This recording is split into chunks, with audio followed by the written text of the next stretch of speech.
Ladies and gentlemen, welcome to the final round here at AK Racing's V8 Supercars Series here for 2023. It is going to be an absolutely spicy affair down here in Newey.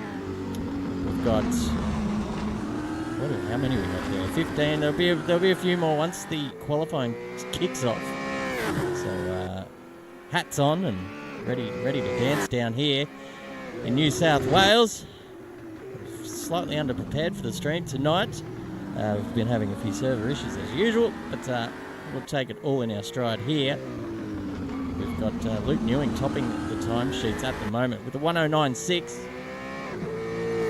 And I hear the whispers of my beautiful co-commentator, Zach O'Reilly. How are you this evening, my man?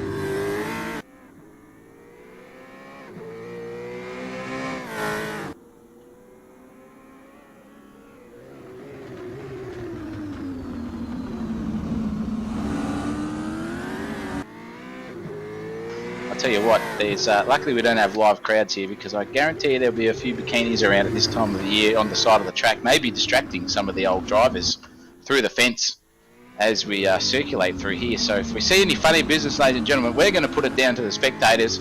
If you've listened to us early, well, you know what we're talking about. If not, later on, you maybe ask your friends and family what the hell he's on about if something comes amiss. But great to be here with you, my friend, and I'm looking forward to this one. It's going to be a belter. Yeah, these little tight street circuits generally serve up some action, whether it be in the form of hard, tight racing or a few cars turned around, and the track may be blocked at some point tonight, but we do have a couple of safety cars there in the pit stop ready to go for that circumstance should arise. Yes, very much so. I think the premise for everyone tonight is do your best, and if you get into the wall, just hope that you aren't going to get absolutely poleaxed by anyone coming around that corner, because it's probably going to happen on corner exit or entry here, ladies and gentlemen. We have some funny business going on here in the track mod itself. We have some walls that stick out a bit further than what they perceive to the optic nerve. And everyone sort of gets around it and they've practiced enough, but geez Louise, if there's 1 millimetre of directional change in the wrong direction, they will be stopped in their tracks. So keep an eye out for that, but we'll commentate that during the qualifying session just to point it out to you nonetheless. But in saying that, I'm going to cue myself out and going to go up to the steward's room and conduct the driver's briefing, Christopher. So I will be back very shortly, my dear friend. Excellent. Good luck with that. And everyone at home, you get to ride on board with me. Well, we're going to ride on board with Stephen Marsden, even better. If I can get my keyboard to work. Here we go. We're going to go for a quick lap around Newcastle Street Circuit as they fly down the pit straight. No, thanks, Stephen Marsden. Just bins it, or just takes it back to the pits. I assume they're all going to do that now because it's briefing time, but we're going to jump on board with Alex McEwen as he heads up towards turn 2. Very tricky turn here, off camber, uphill and to the top of the peak, and then downhill again, dipping in this little S section where you've got to be tight with the walls. Oh, maybe not that tight, as Alex McEwen just finds out how close you can actually get to that wall without it hitting, but pretty sure he did there. Ride these curbs. I've seen the guys in practice using all the road here. That exit there is a little bit suspicious, as the fence sort of goes out and then comes back in, so you can't really use all the track there, otherwise you'll get collected on the way back in. The very heavy braking zone down the bottom of the hill, the left-hand hairpin. We might see a few overtakes there at some stage tonight. Alex McEwen getting very friendly with these walls indeed, as you see him slap the exit there. I thought we'd see him just testing out the pit road here. As you can see, guys coming out of the... and that was a big one there from Alex.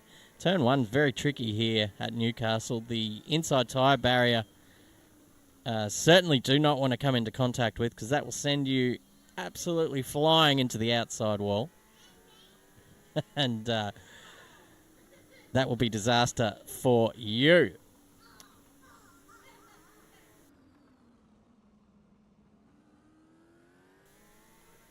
Yes, I'm just having a quick look at the standings. And I can tell you, ladies and gentlemen, that it is a tight affair here. Who is going to take the 2023 V8 Supercars Championship? It's a battle. It's a three-way battle. We've got Alex McEwen. We've got Matt Cotter. And a little way behind is Nick Mello. But Matt Cotter is out on front on 2,172 points. Slightly behind him on 2003 is Alex McEwen. And then not far behind him, actually only 18 points, I think. 28 points. Doing some quick arithmetic in the head there. Is Nick Mello in there for third. Now the team standings is tight as well, but I think it's all over bar the shouting for Project 4 Racing. Alex McEwen and Nick Mello pretty much have that stitched up. But I tell you what, it's spicy down here for minor placings. Flat Pack Racing is clear of Swedish Meatballs in second position. And there's just about 100 points, a little more than 100 points between those guys. So definitely the result of tonight's race will directly affect those two teams in the standings. Send and Defend Motorsport sitting pretty in fourth, maybe a bit of the ways off these other two. So definitely between Flat Pack and Swedish Meatballs, the two Volvo teams, mind you. So keep an eye out for them on track because it's going to be spicy between those two. But yes, welcome to everyone out there in YouTube land. If you're watching us for the first time, we stream every second Sunday for this series, but this will be the last time we do so. We'll be wrapping things up for 2023, so we're going to have a bit of a party stream tonight. And Zach O'Reilly comes back into the commentator's booth. He's quite fast on his legs, so once he gets out of that briefing room down there in the steward's office, he'll just leg it up the stairs and he'll be back with us very shortly. The AK Racing chopper cam is out of action for tonight. It's a very sad way to end to... Oh, Josh Bob. Maybe not so familiar with the circuit here, just absolutely poleaxing himself from the exit of the staircase there. One of the new people in the server, Josh Bob, did join during the week, so this will be his first time around here in the V8 Supercars series. I don't think we've seen him in any of the other series as well, so an AK newbie, so to speak. Getting around in, we've had to chuck him in one of our drivers' cars that had exited the series earlier this year. So he does have Sunderland on the car, but his name is certainly not that.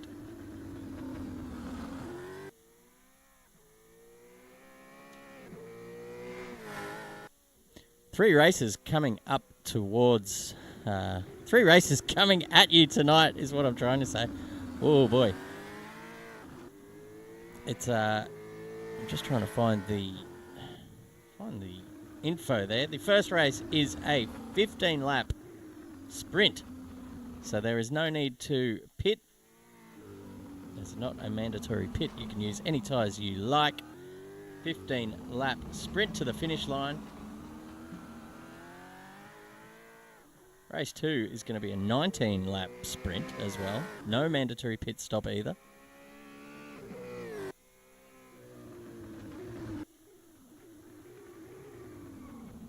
I think there is. Okay, there's a mandatory soft, so they must start on the harder compound and stay on that compound for the entire race. Race 3, our feature race of this evening, a 35-lap affair around this fantastically brutal and technical street circuit.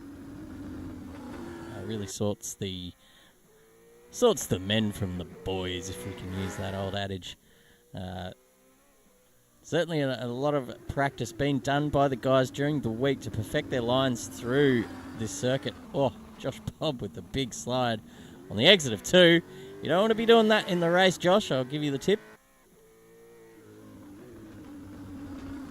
But just circulating around on his own at the moment. I think all the rest of the drivers are in briefing, so whether he got that memo or not, we don't know. Got everyone just about leaving the server now. We've got Lachlan Costa, a new driver as well. It says GoDaddy Racing on the bottom there, but he is part of Pro Sim Center 2, which was, let me think, the driver was Brandon Schmerl, but I don't see him in the server at the moment.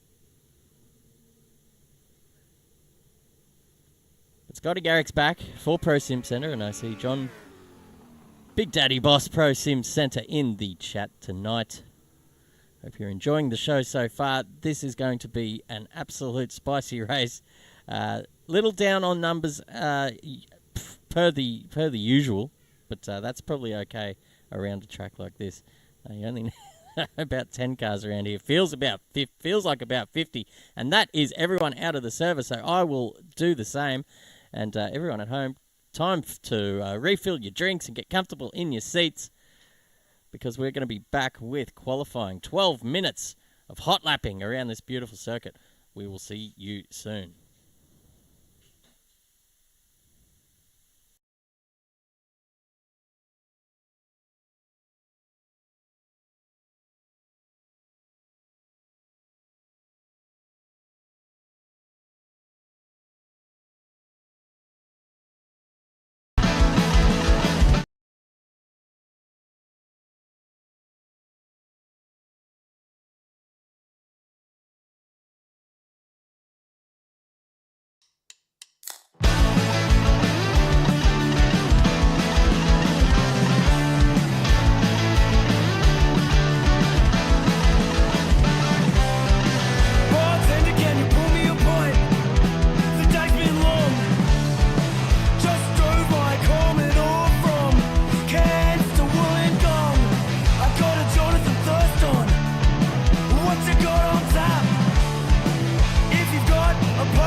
waiting the same time to meet you. You've been waiting to meet me. You were going to move to the UK and I had said that's okay, but really there was just no way that it's going to work.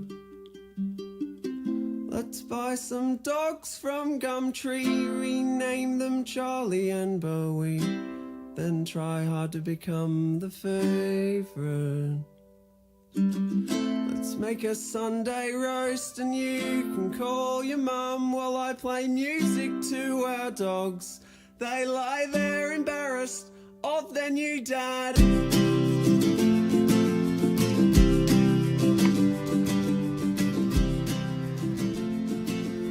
We are back, viewers, ready and waiting for qualifying to kick off, and there is a green light here in the pit lane, and we get to see well, how many we got? 17 glorious V8 Supercars out on track, and as per usual, they are headed by Nick, first man out, Mello, who's going to take us around for a quick little outlap before these guys start getting a bit serious, Zachary. Oh, it's all on absolutely tonight. It's going to be going off like a fish sandwich in the sun, I would say, if there's any bingles. But qualifying should be interesting for these gents, and I'm looking forward to a cracking session, Chris Munro, with only 12 minutes around here and a street circuit. There's going to be hot laps aborted, there's going to be carnage, there's going to be everything. Absolutely. It's an absolute pressure cooker at the moment, because there's not, as you see, Nick Mello just trying to warm up his tyres as much as possible, because I think he thinks he may only get 1 or 2 clean laps in before he starts coming up on traffic, which you're going to do in a short lap around any circuit. But in a street circuit like this, it's not ideal to come up on any traffic whilst on your one of few hot laps you're going to get in. Oh, no doubt, and that's the worst thing you want to see is a perfect green sector or a purple sector coming up, and then someone in front of you is just going absolutely like a turtle. That's the worst feeling in the world.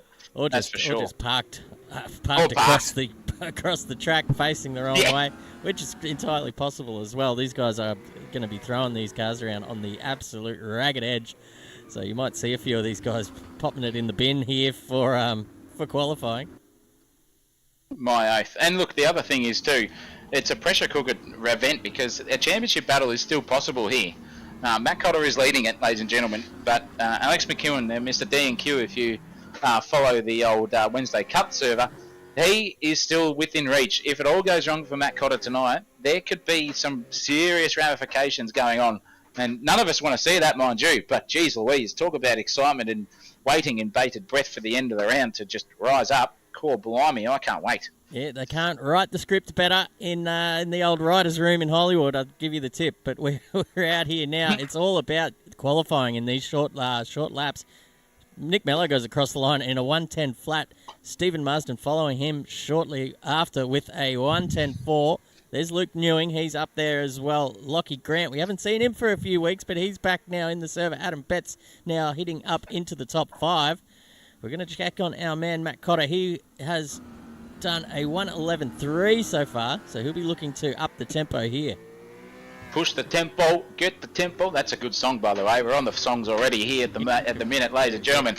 And I think with this precedented timing, it could be a life or death situation, because I think a lot of drivers at the moment are in little battlegrounds, I would say, for their titles over second and third and fourth and fifth in the championship. Don't forget about the team championship too, Chris. Yeah. That's hot and spicy as well. Four or five Indian shops have been booked out tonight just for AK Racing, because the amount of spice that they need. I'll tell you what, it's going to be a hot one. I've got a brand new 3-litre bottle of milk just sitting beside me, because I've got a feeling we're going to need it there.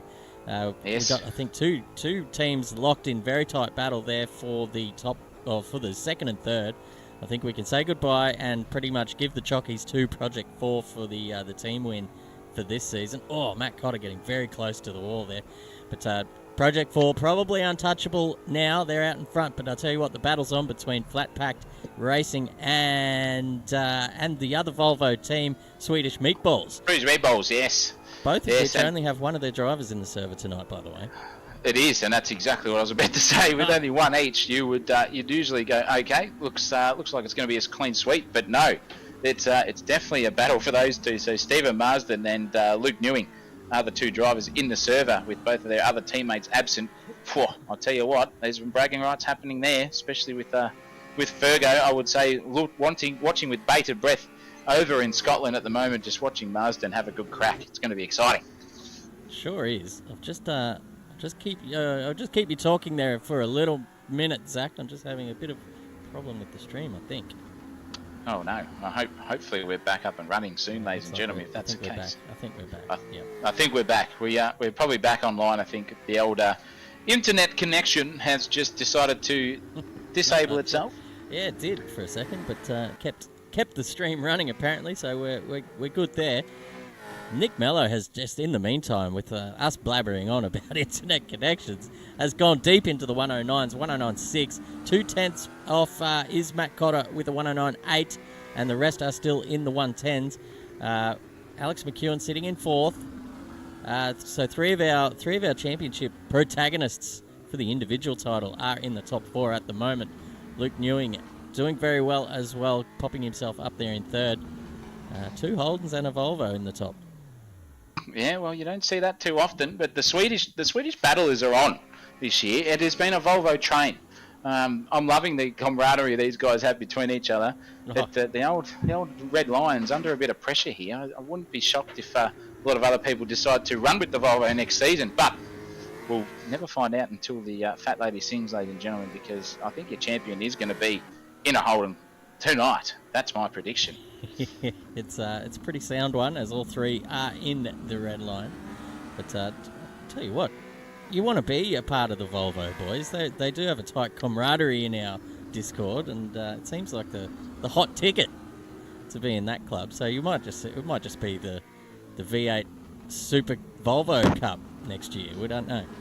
Well, there could be some vintage liveries coming up too, ladies and gentlemen, for next season. Back to the old BTCC days, if you're an avid racing fan. So keep an eye out for some more paintwork changes for next season in those Volvos. I don't think those 5 or 6 will be split up anytime soon.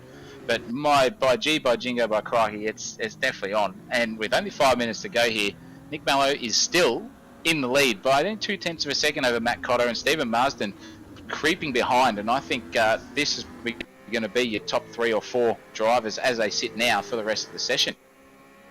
Could be. We've got 5 minutes to go. Matt Cotter's got, he had the headlights blaring there. I don't know, that might be his, that is his teammate in front. So I think that we might get a bit of coordinated towing up the hill, perhaps. We've seen this before. Have we seen it before? I can't remember any of this. Was this in the race? We've seen this before in qualifying, where the Sender Defend Motorsport are a well-oiled unit, and they both give each other a tow on consecutive laps, which I was flabbergasted at the time. I thought, this isn't happening, is it? In sim race, I thought we were bloody at the Formula One for a second, but it seems that Jenkos has aborted his lap anyway, so Matt Cotter's out in the free air.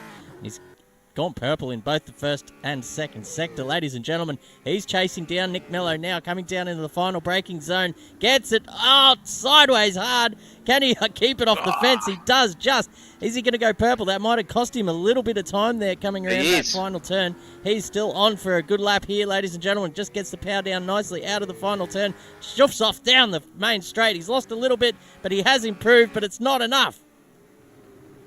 Not enough there from he's been ruining the day, and he's just gone over the wall and sideways there too, ladies and gentlemen. So that'll be all over for him. For crikey's, I tell you what, it is only 0.02 of a second between ourselves and Mr. Cotter, with Nick Mello there sitting in the pit. So I tell you what, that Swedish meatballs train is happening, ladies and gentlemen.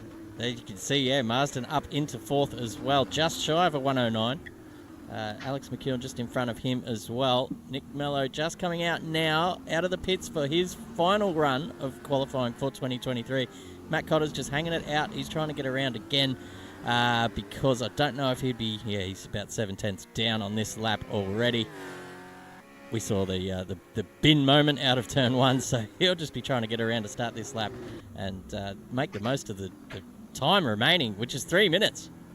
Yes, only 3 to go, and that's only about 2 laps if you get a good flyer in. So, look out. We've got hot topics coming on here with everyone trying to get their beautiful lap in at this point in time to get another ledge on their pole sitter at the moment, Nick Mallow.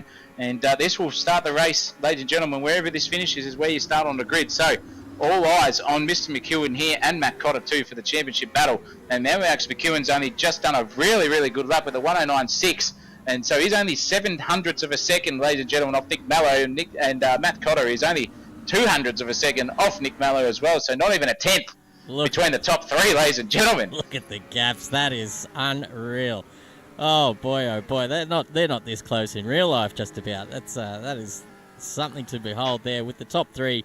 And it's fitting the top 3 in the championship will be the top 3 on the grid if it ends up this way. With 2 minutes to go, mind you. Stephen Marsden probably wants something to say about that with a nice little drift around turn 2 there as well, looking nice in the Swedish IKEA livery. It's a lot of Swedish themes out tonight. Just looking for Sven on the sidelines. Might be giving out free massages there somewhere.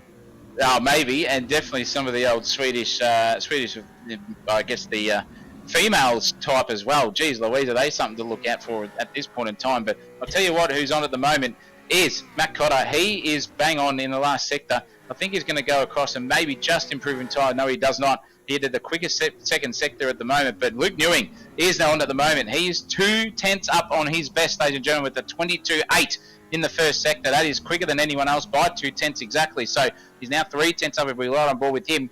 It's going to be intense here, that's for sure. Can he stick it together? He can in the second sector. He's done a 22.6. So we'll keep an eye on him at the moment.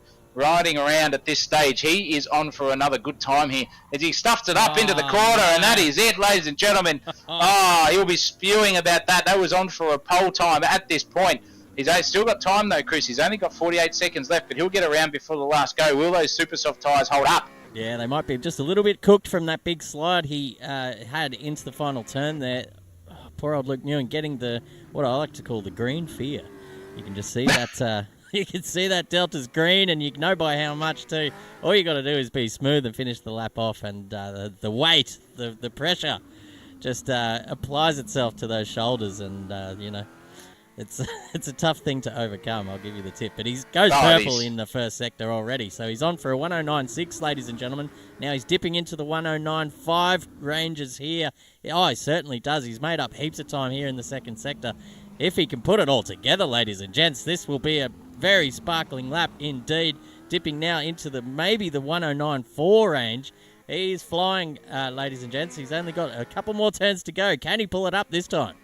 Oh, let's hope. He had a bit of a lock-up moment there in the rear. The R stepped out, coming over into this hairpin here as he just navigates that beautifully. He's 3 tenths up now too. No, he's gone wide. He's literally lost the arse end of it. Oh, at the point of not, ladies and gentlemen.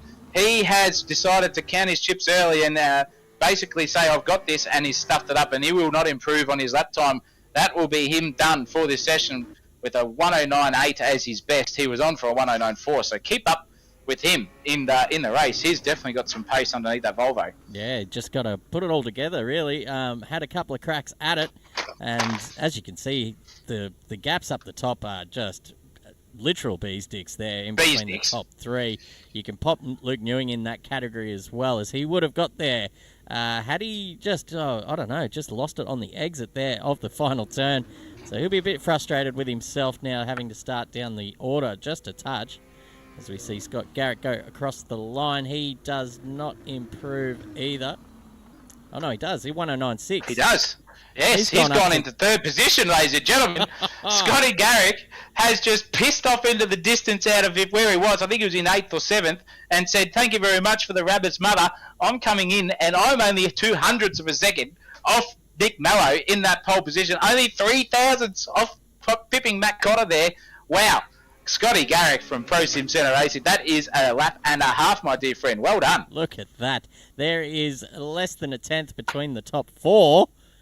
That's the top 4, repeat. Far out. Oh, my goodness. And then only 2 tenths back to the next two. Lachlan Grant and Luke Newing separated by 2 thousandths. Goodness me, the gaps are small tonight. I'll tell you what, they're nearly as small as Scotty Garrick's ping. It's about 6 at the moment. Everyone else is about 20. So, geez Louise, he's on fire, and he's got the internet on fire too. I wish I had that connection, mind you. But wow, what a qualifying session, ladies and gentlemen. Nick Mallow tops out your qualifying session. He'll start on pole for race 1. Matt Cotter literally beestick behind him with another beestick behind himself. It's Scotty Garrick with the last lap dash. That was a cracking run around the Newcastle street circuit. Alex McEwen only half a 100th off the pole sitter himself. Anyway, in 4th position. Lachlan Grant 5th. Luke Newing in 6th. Stephen Marsden in 7th. Jason McFadden, Brian's cousin, is back. He's in 8th at the moment. Adam Betts is sitting there. Eddie's long-lost Aboriginal Indigenous friend. And Brandon Pearce is sitting in top 10. That is your grid in the top 10 status for race 1. Well, I'm looking forward to race 1, and so should everyone at home. So it's time to, I think it's time to go and recharge the drinks and get kitted up, get some fuel on board for race 1. It is a 15-lap super sprint, so you don't want to miss any part of that action, which is coming up very shortly. We'll be back very soon for race 1.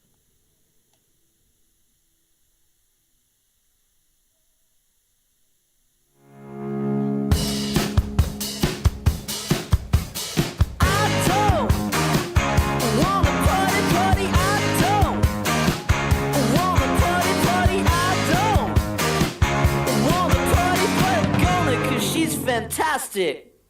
Hey, now I spend all my money confusing all the girls. I pretend that I know and that I know the world. I use the same 3 tricks every single time. But if I told you all my secrets, then my secrets won't be mine.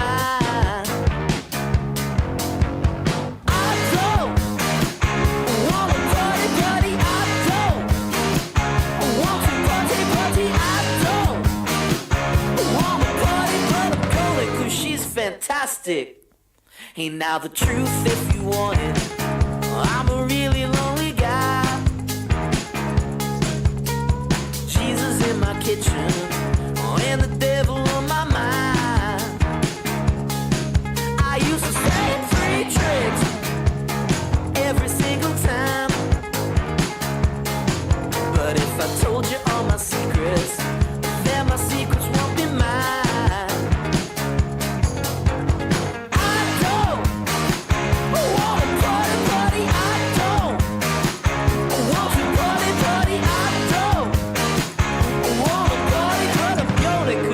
Fantastic. Tell me that you love me. Tell me that you'll hold my hand. Tell me that you love me, 'cause I'm a dangerous man. Tell me that you love me. Tell me that you'll hold my hand. Tell me that you love me, 'cause I'm a dangerous man.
Not all that exciting, and I don't have that much money, and you could get any guy that you want. I'm scared of my own shadow, and I always hug my pillow, but you're the kind of girl that I wanted.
We are on track. Ladies and gentlemen, we are set. The grid is set for the final round of the 2023 V8 Supercars Championship here at AK Racing. It's been an absolute blast this year, and I'm sure this set of races coming up is not going to disappoint. No, not at all. I'm not sure how much seconds we've got left here, but geez Louise, if that grid is anything to behold, we've lost someone in the meantime, mind you. There's a spare slot in 5th. I hope whoever that is going to come back in a second. It looks like not Nick Mello. I think it was... I actually don't know. But nonetheless, it is going to be cracking, Chris Munro. You are spot on. Lucky Lap Grant. 1, turn 1. Jesus, holy cow. We are on for a pretty good fight here. Well, we surely are. Look at these beautiful V8s sitting on the grid. It is Lockie Grant we are missing, and I think there's another one that has just jumped out of the server. That's Luke Newing. Has gone Lockie's back. MIA as well. They do have 2 minutes to go. So. Okay. Well, we've got plenty of time. Well, we got enough time. I'll tell you what. This run down to turn 1 is one of the shortest in the calendar, barring maybe Simmons Plains or something like that. But it's a similar kind of vibe with a slight kink to the right, then a sharp turn to the left. Nick Mello has got Matt Cotter on his outside, so these guys are probably going to be side by side, ladies and gentlemen, coming into this little section here. And as you can see, there is not a lot of room for 18 V8 Supercars to make it around there safely. I'm sure they're going to do their best out there anyway, but we have opened up the pit road for avoidance issues only. So if there is a car turned around on the apex, drivers you might see using that pit lane, but the race director will be watching very closely for any kind of advantage taken from that, and but hopefully we won't get into that anyway. But then the race up the hill to turn 2, where it's all going to happen, Zach O'Reilly. Yes, mind you, I tell you what, it's going to be like a failed jail at the moment. It's going to be taking no prisoners here for lap 1, turn 1 and turn 2. They will literally be fighting for position, and I don't think anyone's going to be too gentlemanly like. Being the last race of the season and being a sprint, everyone's on the super soft tyres, I think, here at the moment. No, Tommy Wilson's on the softs. Wow. So I'm not sure what the hell's going on here, but anyway, if he's on the softs, ladies and gentlemen, that could be some alternate strategy. We have seen it from Tommy Wilson. Absolutely. Holy cow. Absolutely. We've seen pretty much every alternate strategy in the hands of Thomas Wilson so far this season. He's pretty much gained a reputation for that. But we have 30 seconds to a start, and Luke Newing is still not in the server. Where the hell is our man? There we go. He was on for a pole position there, and now his internet's decided to bug out on him. That is a absolute disaster. He hasn't put in general chat in our Discord. Nothing at all of the sorts. Is he back? No, he's still not here, ladies and gentlemen. That could be all game over for race 1 for Mr. Newing. Crikey, that guy, I tell you what. Oh, here he is. Right as the lights go out, he's found himself onto the grid. He's got 3 seconds, ladies and gentlemen. And he's gone. We got lights out, and we are away for a start here at Newcastle. Looks like Matt Cotter actually got the better of the launches off the line. Gets the traction first, but Nick Mello just sends it up there and plugs that hole. And Matt Cotter will have to get in behind with Scotty Garrick with a great start there. He will slot into 3rd with Alex McEwen sitting behind him. That's Lockie Grant and McFadden, and here comes Stephen Marsden with a bit of a send as well. They're all getting into it here, ladies and gents. We're going to just get back to the action here. Nick Mello and Matt Cotter looking down the hill here, side by side. He's just sort of zigzagging which way to go. He's going to look for a bit of an up and under here. It's going to maybe work. He gets the traction down, gets a big bit of wheel spin, and Nick Mello will still lead this lap. Oh, that was cracking stuff here. Very aggressive from Cotter on the opening lap. He's wanting to piss off down the road because an angry Alex McEwen will be behind him. Seeing Scotty Garrick pip him on the line in qualifying, that was a surprise for anyone. And speaking of which, Matt Cotter's just gone the inside line here, and Nick Mello's just skipped off around down the road a little bit in that VF, taking the defensive line there at the moment. So very, very good battling here. There's been something happen to Jason Claypole at the back. James Claypole, something's happened to him and Costa. But looks like at the front here, Cotter is all over the back of Nick Mello. Got a cracking exit there to Matthew Cotter as well. So this could be a move into turn 2, ladies and gentlemen, if that arse end of the VF is as squirrely as it seems at this time. And Matt Cotter is giving about 4 inches between himself and the rear bumper of Nick Mello here. So They're going defensive here, Nick Mello. He can't go much more defensive. There's a reverse switch back here coming on for Cotter. Cotter's going around the outside. They've made contact there too. Who's going to get the better traction? Is it going to be Matt Cotter? No, it's Nick Mello here. There's a bit of overlap coming into the left-hander, and that is incredible stuff. Very well done by Matt Cotter here, but Scotty Garrick's now brought into this battle too, with Alex McEwen sitting right behind him as well. Holy mackerel, ladies and gentlemen. This could be a very, very tight first couple of laps here with only 13 to go. It's anyone's game. It's anyone's game indeed. All nose to tail here, 2 laps in. No one's giving an inch so far. Nick Mello doing a great job of holding off Matt Cotter, who's been putting him under all sorts of pressure at the moment. He's just got a little bit of breathing room to Scott Garrick behind him now. That gap is out to about 5/10. But Alex McEwen looking to... Oh, my God, that was close. Almost centre punch the back of that VF Commodore did Matt Cotter. But now there's a 5th car joining this train. That is Lockie Grant. And not far behind him is Stephen Marsden. I'm sure if these guys keep the squabbling up, this could be a 6-car battle for the lead of this race, ladies and gentlemen. Yes, very well called, Chris, and I think you're on there because I think Stephen Marsden's got a very, very good race set up in that Volvo of his. He's been practicing like an absolute bloodhound all week to try and get that 109, and he did on the soft, so very well done to him. And there goes Scotty Garrick. He's done. He's out, ladies and gentlemen. Pro Sim Centre out of this race at this point in time. His teammate Guy Duff's not here, so that is Mr. Garrick disaster. He will be ruining that absolutely. So that's inherited Matt Cotter the lead, with behind him Nick Mello in that process. And Nick Mello's hit the wall, and he's nearly collected his teammate in Alex McEwen. Oh my goodness gracious me, that was intense, ladies and gentlemen. And thank goodness that didn't end in absolute pitiful disaster for the 2 teammates there. And that will allow Matt Cotter to skip up the road and give a 1.5 second gap within 1 corner, Chris Munro. Yeah, that was all happening. We saw that purple purple bullet going up the inside there. Had to take evasive action around the outside. And poor old Scotty Garrick has gone down to 11th position now. That's heartbreaking. He was on for certainly his best performance of the year so far, up there in the podium placings. But that has given Matt Cotter the lead of the race, and that is the fastest lap of the race too, a 1:10.6. So Matt Cotter really starting to turn the screws out in front. Nick Mello has his teammate behind him. We've got some action back here with Pierce, and there goes McFadden into the wall on the outside of turn 1. So he's parked there. He's stuck, ladies and gentlemen. He's just going to have to reverse it up and try and get back out on the road safely. That is Nick Mello dropping down through the order. He's binned it at the top of the hill. That's Nick Mello off the track, ladies and gentlemen. He will go back down to 8th position. Oh, no, absolute disaster for Nick. He was under all sorts of pressure there and a bit of contact. He would have been rattled from that, nearly collecting his teammate there in Alex McEwen, but nah. Play on for himself, so he will be absolutely spewing at this point in time, Nick Mello, to inherit that basically 2nd position in the race all the way back to 8th. That is a disaster. But I'll tell you what, Lockie Grant is only half a second away here from Mr. McEwen himself. So we've got P1 and P2 in the championship in order at the moment, but Lockie Grant in that beautiful looking HRT Mobile 1 livery circulating nicely behind Mr. McEwen there at this point in time. As we see Scotty Garrick on his defensive drive back to the front has just taken over Dan Jenkos. So he's in 9th position. We'll see a recovery drive from him, I'm sure, if that Volvo is not too damaged at this point in time. But lap resumes, and we've got everyone sort of circulating through about a second behind at the closest at this stage, ladies and gentlemen. So it's a line astern at this point in time. Bit of a fizzle out at this point, but it's only 10 laps to go, Chris. Anything can happen here. Don't count anyone out. Anything and everything will happen. I'm quite sure of it. When you get these little lulls in the races, it just it sort of builds up to another moment happening soon. But it looks like Lockie Grant's got that ZB hooked up indeed. That race setup seems to the body language of that car looks very positive at the moment.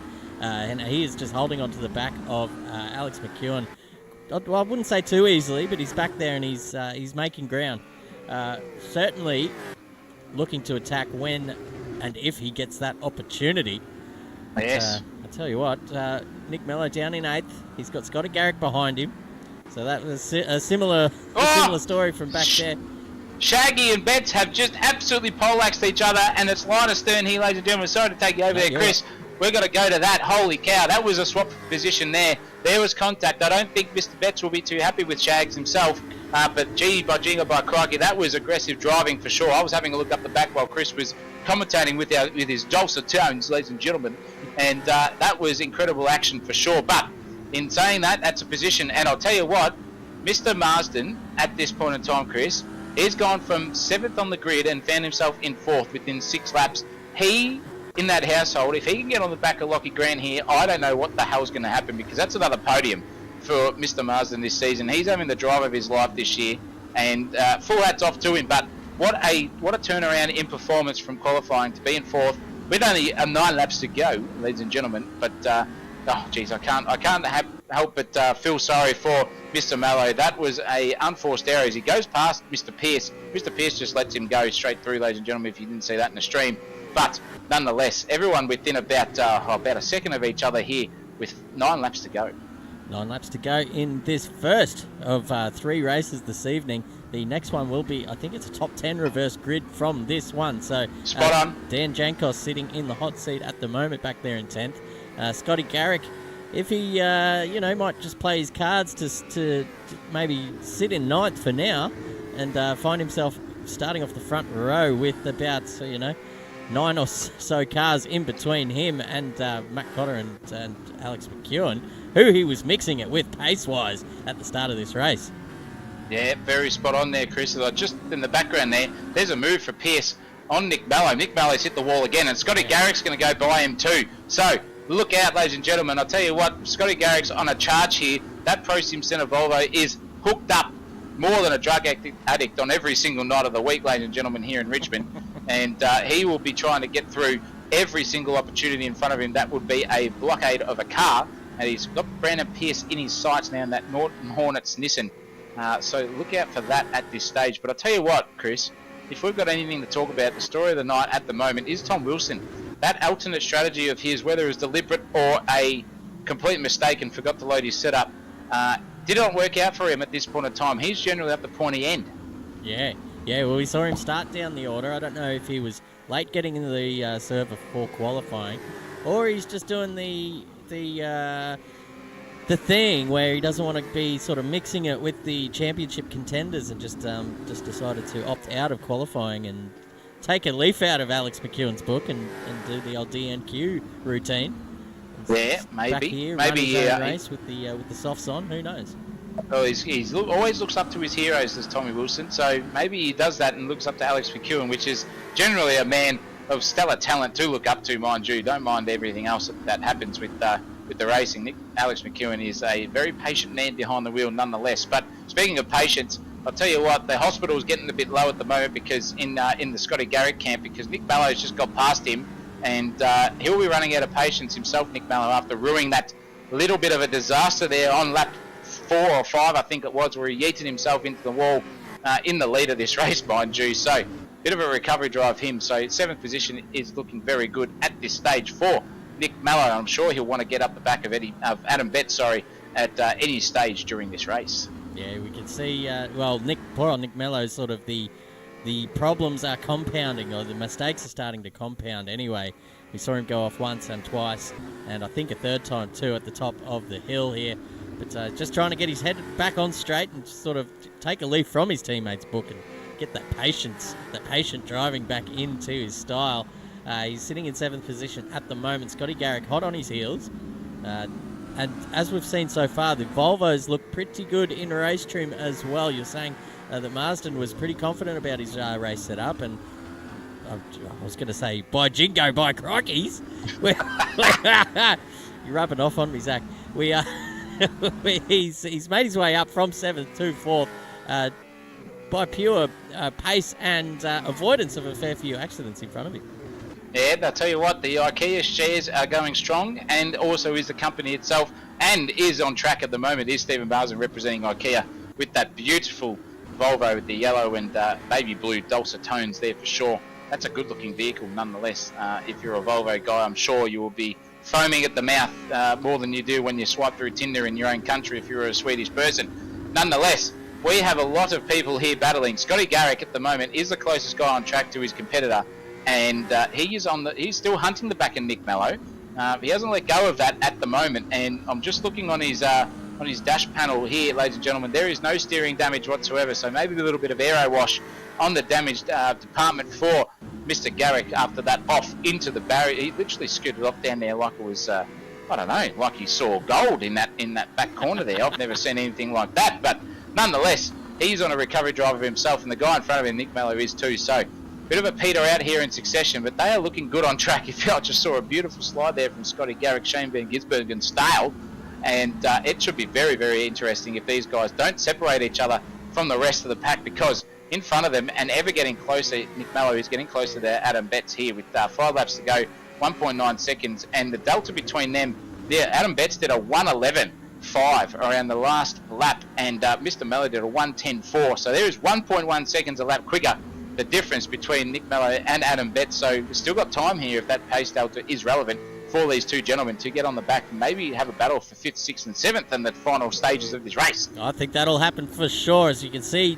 we're following along with Adam Betts at the moment, and you can see Nick Mello and Scotty Garrick just getting bigger and bigger in the background there as it stands, but Mello just with a massive slide out of turn 1. That's not going to help his causes. Oh, no, Betts in the fence! Into the fence at the top of the hill. That's going to hurt him for sure. He might have some steering damage there as well. We're going to just have a quick peek on the inside here and see if there's any sort of turning... Funny business. Any sort of funny business in the cockpit.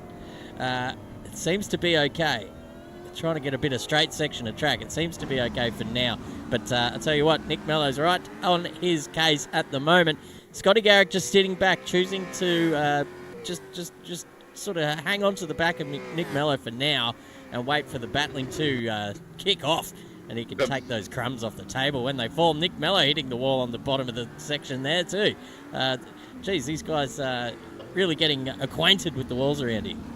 I'll tell you what, those spectators in the stands there, ladies and gentlemen, I reckon an influencer just stood up at top there for a second, because that is a very, very hard distraction and a hit there from Nick Mello. He probably looked left instead of right, that's for sure, on the inside, because that is going to be damaging, because now there is only 0.7 of a second between Scotty Garrick and Nick Mello, and then Nick Mello on the back of Adam Betts after that mistake. So 1.2 seconds in a corner, ladies and gentlemen, and a lap, so to speak. Nick Mello will have every sort of intention here to get past Adam Betts in that beautiful VF Commodore of his as well. But I'm looking on board here at the moment, Chris Munro, in the virtual mirror, and that VF has got its headlights on full beam.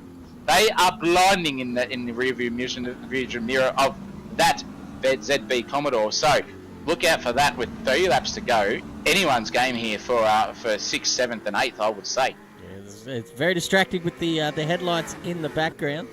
It's just letting him know he's there. He's saying, listen, Adam, I've been up the front of this race at some point, and I feel like I deserve to go back there. So if you could kindly just get that blue ZB out of my way, I'll be off on my merry way down the road. But as we know, ladies and gentlemen, this is racing, and there will be no such thing happening from Adam Betts. He will defend for these last 2 laps like it's his life depending on it. I'm quite sure of that. As he navigates turn 1 now for the 13th time tonight. He will head up the hill. He's got the VF, the bloody high beams blazing behind him. Nick Mello just sort of outbraking himself there a little bit. Big slide from Adam Betts, but this is the chance here for Mello. They're going to try. Oh, he just pulled out of that. He thought better of going down the hill 2 by 2. It's probably a wise idea. I wouldn't be going down there side by side at all. But it is, as we've seen, it is an overtaking opportunity.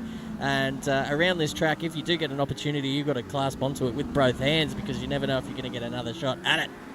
No, that's exactly right, Chris Munro. Couldn't have called it better myself, actually. But that is bringing Scotty Garrick into the equation here. So any move under brakes at this point in time, I think there will be some teeter-totting around. And that is both of them going sideways. There goes Mr. Betts. He's ran wide. And so did Nick Mello. He nearly lost it himself coming into there. Sort of monkey see, monkey do action. And that is now Adam Betts having another crack up the defensive on the inside. And that was also a run. And Scotty Garrick nearly lost it himself. He got all upset and literally creamed his pants there at the second at the side of everyone else doing the same thing. And that will be monkey see, monkey do for sure in the tree department there. But Nick Mello has now got into 6th position. And Betts has just hit the wall coming out. So Scotty Garrick is still in for 7th position here at this stage for the dying sectors of this lap. That is incredible racing. But I'll tell you what, Chris Munro, with 1 lap to go, the man of the hour, or probably the last 18 odd minutes so far, is Matt Cotter. Mind you, 7.5 seconds, ladies and gentlemen, in 15 laps, but just about. I'll tell you what that math is. That is literally half a second a lap quicker than anyone else in front of, or behind him, really. So you cannot delve into any sort of admission there that is quick nonetheless and consistent. Alex McEwen has had no answers for him at this stage of the race, but keep in mind, race 2 is a reverse top 10 of everyone coming up. So, oh my gee, by jingo, by crikey, that will be an absolute rip snorter of a race 2 coming up at this stage, ladies and gentlemen. It's certainly going to be a rip snorter as Matt Cotter goes around the final time of turn 1 for this race. Oh my God, it's going to be a top 10 reverse grid. So we've got Luke Newing at the moment sitting in the hot seat with Brandon Pearce joining him on the front row. Scotty Garrick and Betts will be behind him. That's if it all finishes the way it is standing currently. Nick Mello and Lawrence Smith, Mr. Shags there in 5th position with Marsden, Grant and Cotter and Newing back there in 9th and 10th. That'll be one to watch. Seeing these guys try and carve their way through this field with very limited racetrack to do so is certainly going to be something to behold. Yes, absolutely. And I'll tell you what, talking about Shaggy Lawrence Smith, this should be his best position for the race, I reckon, in 2023. He will be foaming at the mouth with the top 5 here. That is incredible driving from him. Very disciplined and very good to see in that beautiful Norton Hornets livery there for sure, and also his team too. They'll be chomping at the bit for a top 5 position nonetheless. But in saying that, Chris Munro, Matt Cotter has just crossed the line and destroyed everyone. Absolutely destroyed everyone. That is a brilliant drive. Alex McEwen just crossing the line too with Lockie Grant coming in the 3rd. Very well done, son. Stephen Marsden too, coming in 4th position from 7th on the grid. He will be as stoked as a goat with a tin dick for sure at that position. Lawrence Smith for sure will be happy with the top 5. As I said, ladies and gentlemen, Nick Mello on that recovery drive from 12th, I guess, I think where he ended up, back to 6th. He's on like Donkey Kong for race 2. Yes, he would be. Chris Munro. Adam Betts comes through in 2nd. Scotty Garrick in 8th. Brandon Pearce has pierced himself into the top 10 in 9th. And Luke Newing will start on pole for race 2. And he will be ruining his any opportunity for sure with that mistake that he basically just stuffed up himself. An unforced error, as they speak in tennis, for that with Tommy Wilson in 11th. Dan Jernkos 12th. Jason McFadden, Brian's cousin, in 13th. That's not a good ARIA award day at all for Brian's cousin. James Claypole DNF'd, and Lachlan Costa fixed himself in last position with also a DNF. What a race 1, ladies and gentlemen. If that's anything to go by, it looks like Matt Cotter has certainly sent a message to his competitors here in race 1. Come and catch me if you can, boys, because I am on. I've done my practice. That race setup is a finely tuned bit of machinery there as well, as we see him just setting fastest lap after fastest lap during the middle of that race. It was hard to keep up with. Hard to keep up with indeed, and figuratively and literally with Alex McEwen finishing about 8 seconds behind Matt Cotter, and they were pretty close on track when they were both released as well. So that's just pure pace there between those guys at the moment.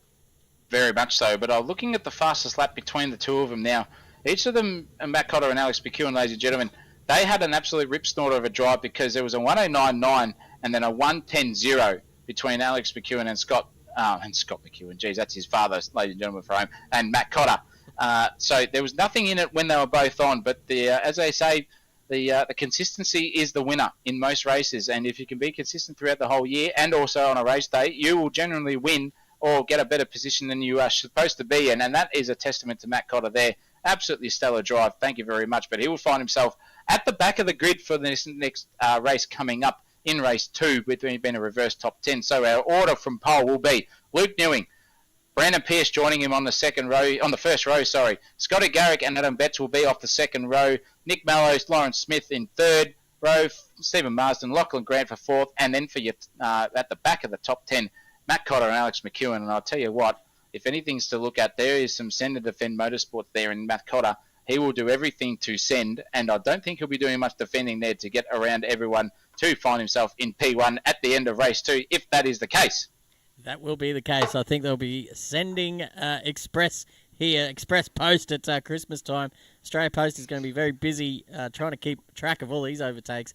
And I'll tell you what, we're going to keep track of when this server goes live, which will be very shortly. So everyone at home, time to do the usual. You know the trick. Go get yourself another drink, a packet of bickies, and let's get amongst this race 2. We've got 19 laps of absolute madness with a top 10 reverse grid. That's going to be entertaining. I'm entertained. I don't know about you lot. Let's come back for some more in just a minute. What could possibly go wrong?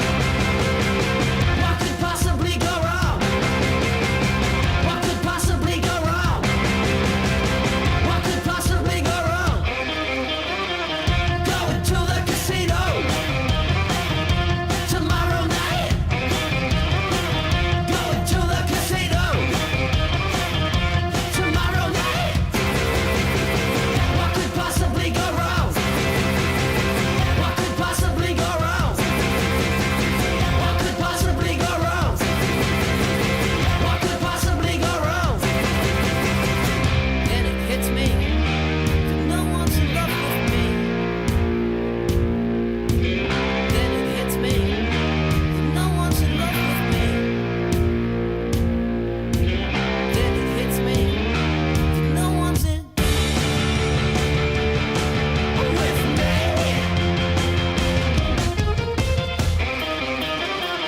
Going to the casino tomorrow night. Going to the casino tomorrow night.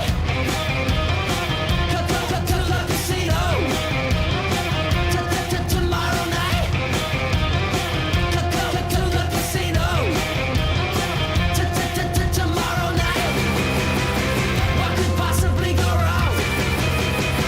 What could possibly go wrong? What could possibly go wrong? What could possibly go wrong? Then it hits me that no one's in love with me. Then it hits me that no one's in love with me. Then it hits me that no one's in with me.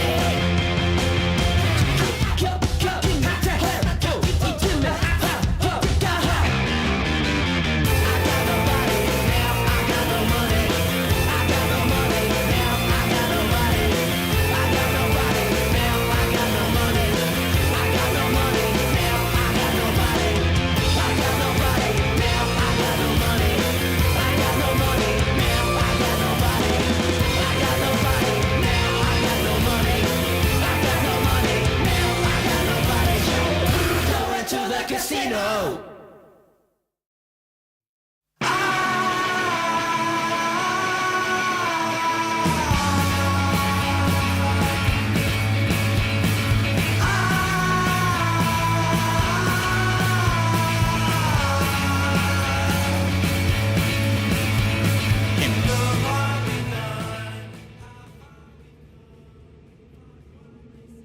And we're back, ladies and gentlemen. We're here in race 2.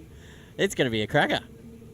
Oh, tell you what, there'll be more cracks here than a bloody Sahara Desert friggin' drought season. I'll give you the hot tip. With Nuke Newing coming off the front row, next to him is Mr. Pierce in that beautiful Norton Hornets looking Nissan there too, representing some Nissans here on the grid tonight. Not a Ford in sight, so everyone understands that Ford stands for fucked on race day. I hope it's after 8:30, I can't remember. But that's what we don't want to see here on the grid, is anyone being in that position.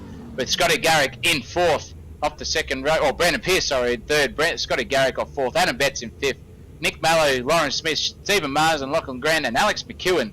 No, that's not right, because my top 10 has ruined. And Matt Cotter, literally fixing out your top 10 here, ladies and gentlemen. That is going to be a rip snorter. I tell you what, Chris, that Grey ZB and the Farmers Union Iced Coffee cars will be looming great in the rear view vision mirror of the ZB and the whole HRT and of Stephen Marsden there in the IKEA Volvo. Certainly will be. I tell you what, this field's going to compress when we come up to turn 2. And I think it's just going to be a game of who's going to get through unscathed. Hopefully they can all do it. But just the nature of the beast around these little street circuits, I think people tend to lose their mind a little bit. I'm gonna hope they keep it together. I'll tell you what, though, all these things we're gonna find out so soon. Like, we've got 1 minute to go, and I'll tell you what, frothing. Oh mate, there's foaming at the mouth. To tell you what, I have to go down to the morgue because I'm nearly full. And that is incredible stuff here with only a minute to go. Whose race is going to be on? Give us a comment in the YouTube channel here, ladies and gentlemen.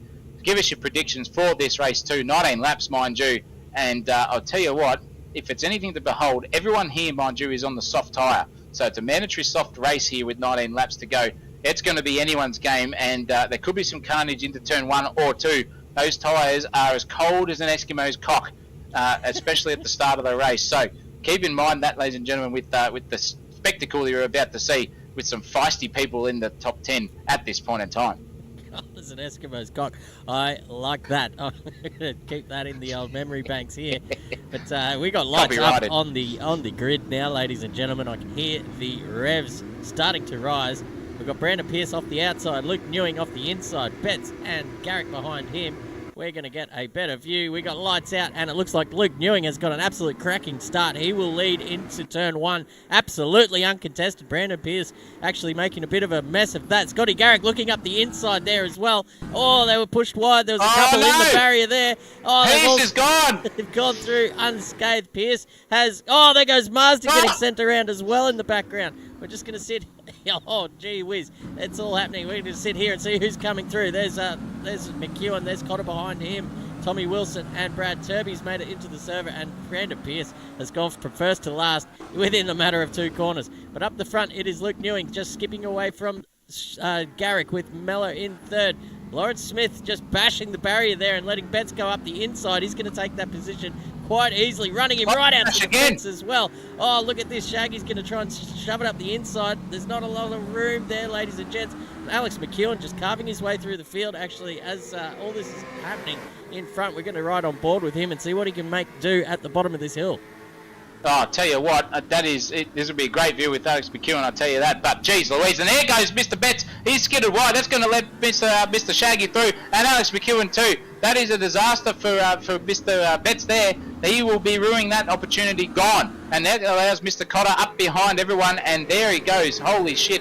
I'll tell you what, that is all drama here in the first lap of this race. Far out, Brussels sprout. I haven't seen that. And Betts nearly just had to go around the outside of Alex McEwen, mind you, in the turn 1.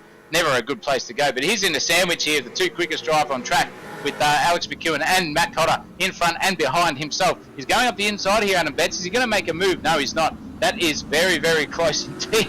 But there goes Mr. Cotter around the outside, ladies and gentlemen, M&M Trailer Park Girl style. And there's the contact, and Adam Betts is around, and that is sent him into the wall. Matt Cotter has sent him, and that allows Lockie Grant to go through. Oh my goodness gracious me, I told you these soft tyres would bring some carnage, and literally that is a spit and a half in the face for Adam Betts. He made an error on lap on the last corner of the race, and now he's literally made a second error, and then Matt Cotter sent him into the wall. That ZB's looking very, very second hand at the moment. Speaking of which though, Stephen Marsden has developed himself and pushed himself into the pits. He had right hand down to the maximum after that incident on lap 1-2. So disaster everywhere here for everyone in Sundry. There's some more contact. There goes Dan Jerkos around the outside, and Betts is around. And oh my God, in the back as well. There goes Brian McFadden's cousin too. He is pissed off as well, straight through everyone, and he's spun out at the same time. Oh, the trials and tribulations of sim racing, ladies and gentlemen. Who's that going straight? That is Mr. Betts himself. That looks like some serious steering damage. Can we go on board with him and see where he sits? Oh, that is literally left, right, and down. Oh, disaster there for Adam Betts too, ladies and gentlemen. It's all happening here at the MCG, as they say. Far out. Nick Mello has made his way up behind Scott Garrick in the meantime. He's 4/10 away, and he's looking to make advantage of this, or take advantage of this little situation he's got himself in. He's got an absolute massive gap behind him, 4.5 tenths to Lawrence Smith, and then he's got his teammate back in 5th, Alex McEwen, who is making up ground behind Smith as well as we speak. So we're going to just see where he is on track. So it's looking like it's spicing up down the bottom of the hill. Nick Mello gives Garrick a bit of a punt. That's an absolute bump and run. He needs to give that position back, which he does straight away. Great awareness and great gentlemanly driving there from Mello. But these two will live to battle another lap, and I'm sure they will. I'm sure they will, nonetheless. And I tell you what, they've got plenty of time to battle, because there's 3.5 seconds between himself and the guy behind him, Lawrence Smith, with Alex McEwen hounding the back of that Nissan all over his mirrors at this point in time. And there goes Shaggy Smith. He's hit the wall, and Alex McEwen's punted him at the same time. Oh my goodness gracious, that was disaster there, but there will be damage back and front there for Mr. Shaggy Smith. he will feel like a $2 hooker after a big night out on Saturday after that event, that is for sure. And here goes Mr. McEwen all over the back of him now, only 3 tenths between them, and that is done and dusted. I'll tell you what, Mr. Cotter has just got past Lachlan Grant, down the hill, mind you, left and right and upside down. That is an aggressive move from Mr. Cotter and Lachlan Grant. And Mr. Cotter's now going to be all over the back of these two if they don't sit in front and battle too much longer in Alex McEwen and Lawrence Smith there too. But I'll tell you what, Nick Mallow is all over the back of Scotty Garrick once more. He's gone down the inside. Scotty Garrick's hung and wide and dry there, and that is for position 2, ladies and gentlemen, if they can get it pulled up. Scotty's gone the wide way round, and that is not working for him at this point.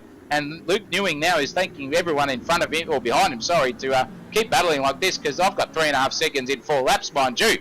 Yeah, that's right. Now he's got the pace, and he's out there in front. He's only 2 tenths slower than Mello on that last lap, which is a bit of a worrying signal, as Mello had to make an overtake as well. So we might just see maybe Mello has the race pace here on Luke Newing, but that's something we can come back to later on in the race, because we can see that gap is at about 3.5 seconds as we speak.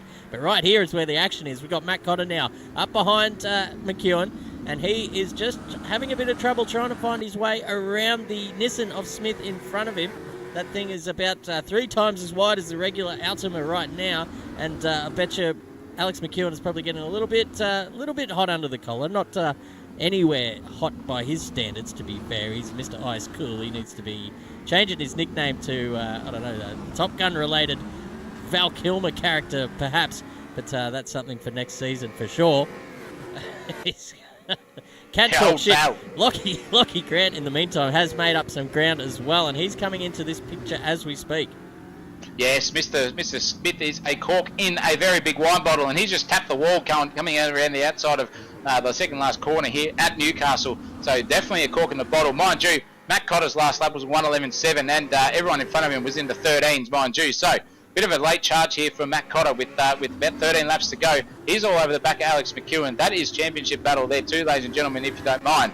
But if Lawrence Smith just keeps going and making areas where it doesn't hurt him too much without killing his car at the same time, he will stick in 4th, because this is a street circuit, and it is very hard to pass here at the best of times. I tell you what, he's doing the Fernando Alonso here, Mr. Munro.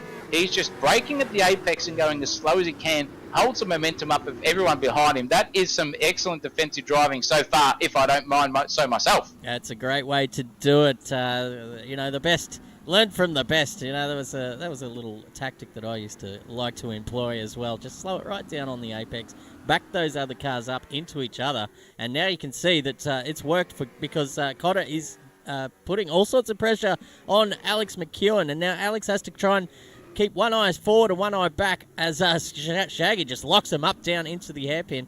But as I was saying, the pressure is now on Alex from behind, and he will just take the blowtorch off the back of that Nissan for now, giving Smith a bit of breathing room and only another 12 laps to hold on to maybe a top 4 finish. Well, I tell you what, Shaggy's on fire here at the moment in Lawrence Smith. If he gets 5th and a 4th in succession, I don't know if we'll see him at the next race. I think he'll be off to the brothel, maybe to the strippers here on Sunday night for sure. He's just excited as he can be. But I'll tell you what, speaking of excited, everyone behind Mr. McEwen at the moment is getting too excited, because Wilson's come through. He's all over the back here of Lachlan Grant, and then Lachlan Grant's all over the back of Matt Cotter, and Matt Cotter is still hunting down Mr. McEwen and Smith in front. So we've got a 5-car battle here, ladies and gentlemen. Fourth position effectively. Who's going to take the chockies first? I got no idea, but at this stage, if my predictions are correct within the consistency department, I think Mr. Shaggy Smith here will probably be under a lot of pressure with about 3 laps to go, 3 laps to come, sorry. So I'm predicting lap 10, something big is going to happen between these 5 drivers. Oh, no! Oh, there we go. Matt Cotter with the big send up the inside, and he's into the fence, and he loses 2 positions out of that. Very opportunistic there from Cotter, but just locking them up and going straight under the inside of Alex McEwen, who was just sitting pretty there back behind Shaggy, and I think Cotter was just getting a bit hot under the collar and trying to force something where it wasn't quite on, and his tyres just didn't want to cooperate with that kind of braking, and he found himself in the fence. I wonder if there's any damage in that car. We're going to just have a quick look It seems like it's okay for now, ladies and gentlemen. So he's got away with that one. Luckily, that was a fairly big whack, I think. Yeah, they're very spot on there, Chris. That was lucky it was a tyre barrier too. If it was the wall, I think we'd be talking a different story here. That's for sure. But I'll tell you what, the dark horse out of everyone here from 11th position is Mr. Wilson himself, the head of security, mind you, in Wilson himself, has come from 11th to 6th position, and he's all over the back here of Alex. Oh, no, he's all over the back at the moment with everyone else behind him. Lachlan Grant's all over the back of him. Matt Cotter's doing a defensive drive here, doing another send up the inside, and nearly hits Lachlan Grant. He has hit Lachlan Grant, and there is contact there too. He's going to have to redress. That's going to help Mr. Wilson's situation out too, because there have to be a redress there with some incidental contact. Now Wilson can keep his eyes forward here, ladies and gentlemen, and keep his eye on that Farmers Union Ice Coffee VF, who is battling that beautiful looking yellow Nissan Norton Hornets Altima in front of Alex McEwen, because that is the championship battle here at this point in time. First in the first race for Matt Cotter, second for Mr. McEwen. Now Mr. McEwen sits in 5th and Matt Cotter in 8th. That is a bit of a deficit in the points department, so still not riding off anything here for the championship battle.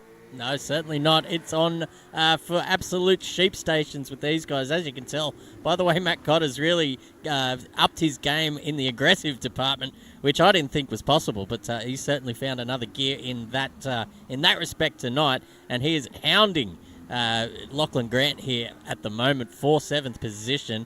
These guys going hard at it. There's only a 10th between them. He's right up underneath the rear wing now, coming down into the hairpin. I suspect we're going to get the old postcards out, and here comes the send, ladies and gents.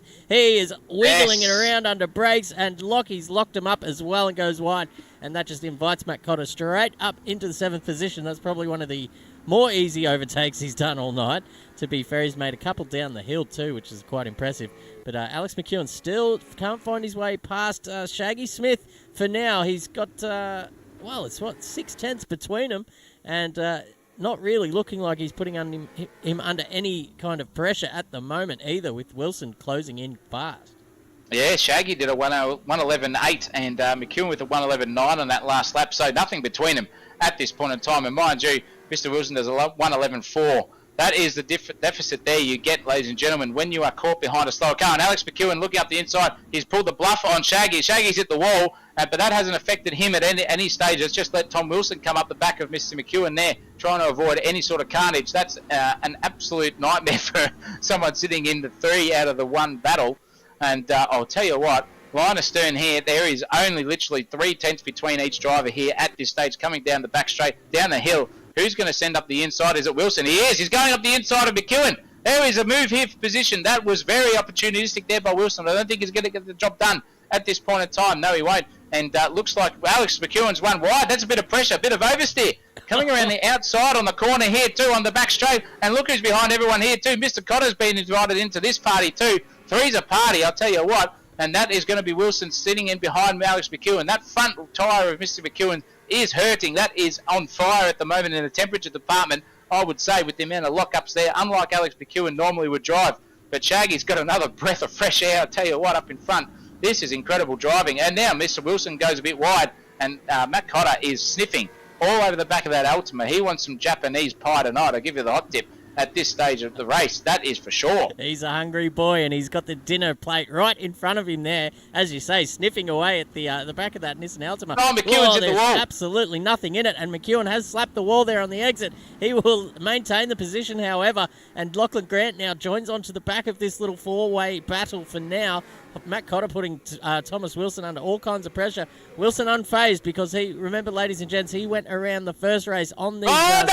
That's contact there between Wilson and McEwen. Nothing really happened there because of it, but Cotter's going to take advantage there with that contact. It didn't slow McEwen down too much, and he will maintain that position. But now he's got Cotter on his back, and this is a big move in the championship, ladies and gentlemen, because the gap between them now is not much, and it's probably not enough that is required for Alex McEwen to skip away and maybe make that deficit up in the championship in the points department. Absolutely. I hate to be the devil's advocate of the night, ladies and gentlemen, in the commentary box, but Alex McEwen generally would be out in front by now, I would say, in any given Sunday. he's a little bit undercooked here tonight, I would say, at this point in time in the consistency department for sure. We generally see him dominate the front pack, at least in first or second position here with Matt Cotter behind him, but it is line astern nonetheless, and that is painful at this stage for Alex McEwen. He will be hoping he would be in P2 and Mr. Cotter in P6. Not the case. And I'll tell you what, Fat Meow, if we can sit around here and watch this sort of racing for the next 6 laps, I'll literally need 4 beers after this race, that's for sure. Why not 5? Because it is the Christmas time. We are in the silly season, ladies and gentlemen. And I tell you what, there's nothing silly about this race. It's all been serious business down to the tyres, really. And Thomas Wilson now just losing touch with Cotter on that last lap, a couple of tenths down. You see these guys are pretty much locked in a tight little pace battle at the moment. No moves up the inside. Maybe Cotter will show his nose a little bit to McEwen here up the hill, just letting him know he's there. But I'm very sure that Alex is well aware of Cotter's whereabouts, just sitting under the rear wing of his VF at the moment. Cotter very confident down the hill section here at Newcastle, as we've seen. He gets right out wide by the bottom of that last turn there, and really gets a slingshot into that staircase section. And he is right on the back now of Alex McEwen. But as we've said before, very difficult to make an overtake happen here, ladies and gentlemen. Alex McEwen may be running a little less wing, as you see him just sort of chuffles off down the straight a little bit. Cotter just pressing right up behind Alex McEwen there, and now they've made their way up behind Shaggy again. So there's 6 tenths in it between him and McEwen as we currently speak.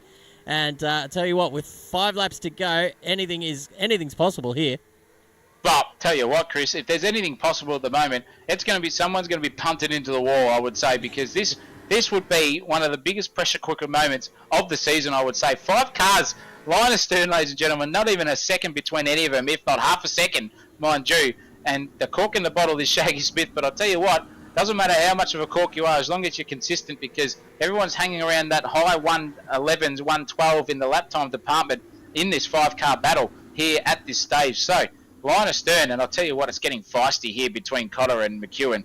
Cotter's rear end is dancing all around the track. I just don't know how the hell he keeps those tyres in the pressure zone that is optimal with that sort of driving. But in saying that, Mr. Wilson now is loving watching this, because he knows that Cotter is a perfect sender. He should be literally on the Australia's Post top 10 CEOs, because he sends it harder than anyone I've seen on the racetrack at any given Sunday. And I'll tell you what, there goes Mr. McEwen, literally trying to send it up the back of Mr. Shaggy Smith, sorry. And this is going to be on now, ladies and gentlemen. Chris Munro, you take it away. Yeah, I'm out of breath. It's all starting to happen here. These 5 cars, you can chuck a blanket over all of them at the moment. Lockie Grant at the back, Smith at the front, and all the other boys in between. McEwen just searching, still being very patient behind Smith. As a big slide from Cotter. I might have had a bit of assistance there from Wilson in the Castrol Nissan there as well. Lockie Grant looking to get a bit of that slipstream up the hill.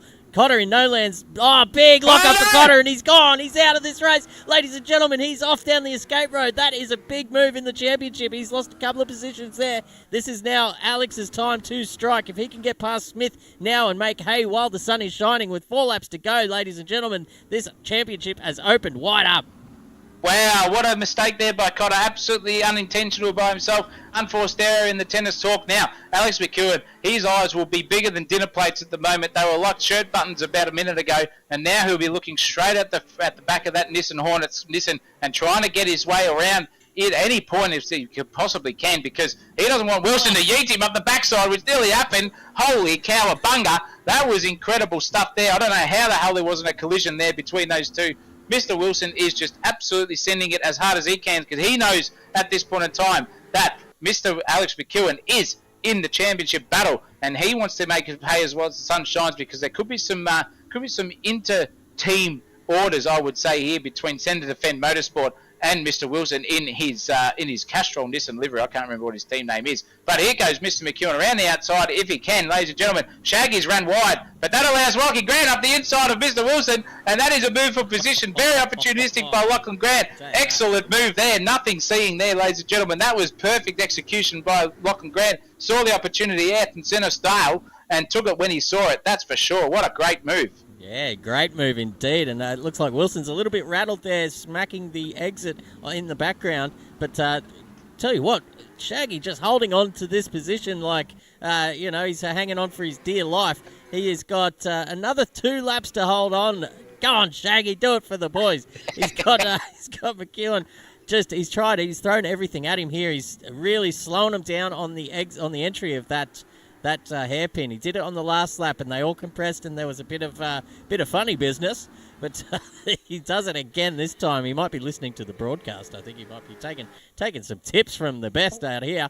And he's got, I reckon. He's got 1 more lap, 2 more laps now. This is lap 17. Luke Newing leading this race. We haven't called him or Mello or Garrick's name all race because they're just out in no man's land having a great time by themselves. But this is where all the action is, ladies and gentlemen. The action, should I say.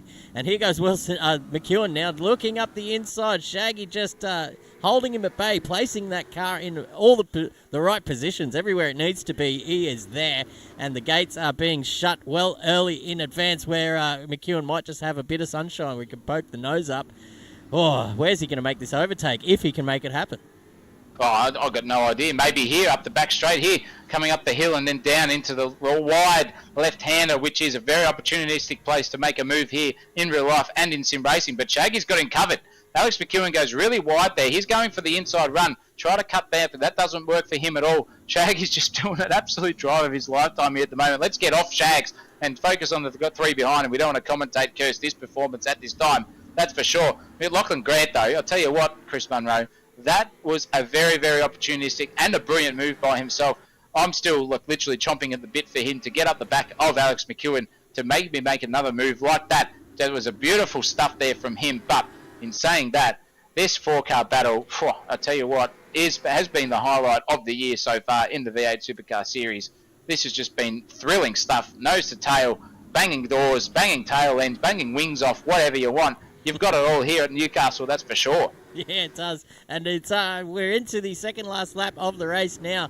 McEwen just needing one opportunity. I'm sure he'll take it with both hands if it comes up. But I think the way Shaggy's driving now, he's just got this half defensive line that he's taking every time that really just puts Alex in a position where he just can't force the move without making contact. And now he's got his own problems behind because Lockie Grant is we haven't seen him for a couple of rounds, but he's certainly hasn't lost his touch at all. He's putting all sorts of pressure here. Here goes McEwen. He's got the bit of an overlap there, but just the radius of the corner was not conducive to an overtake there either. Looking up the inside, perhaps Smith just doing everything he can and doing it all perfectly now.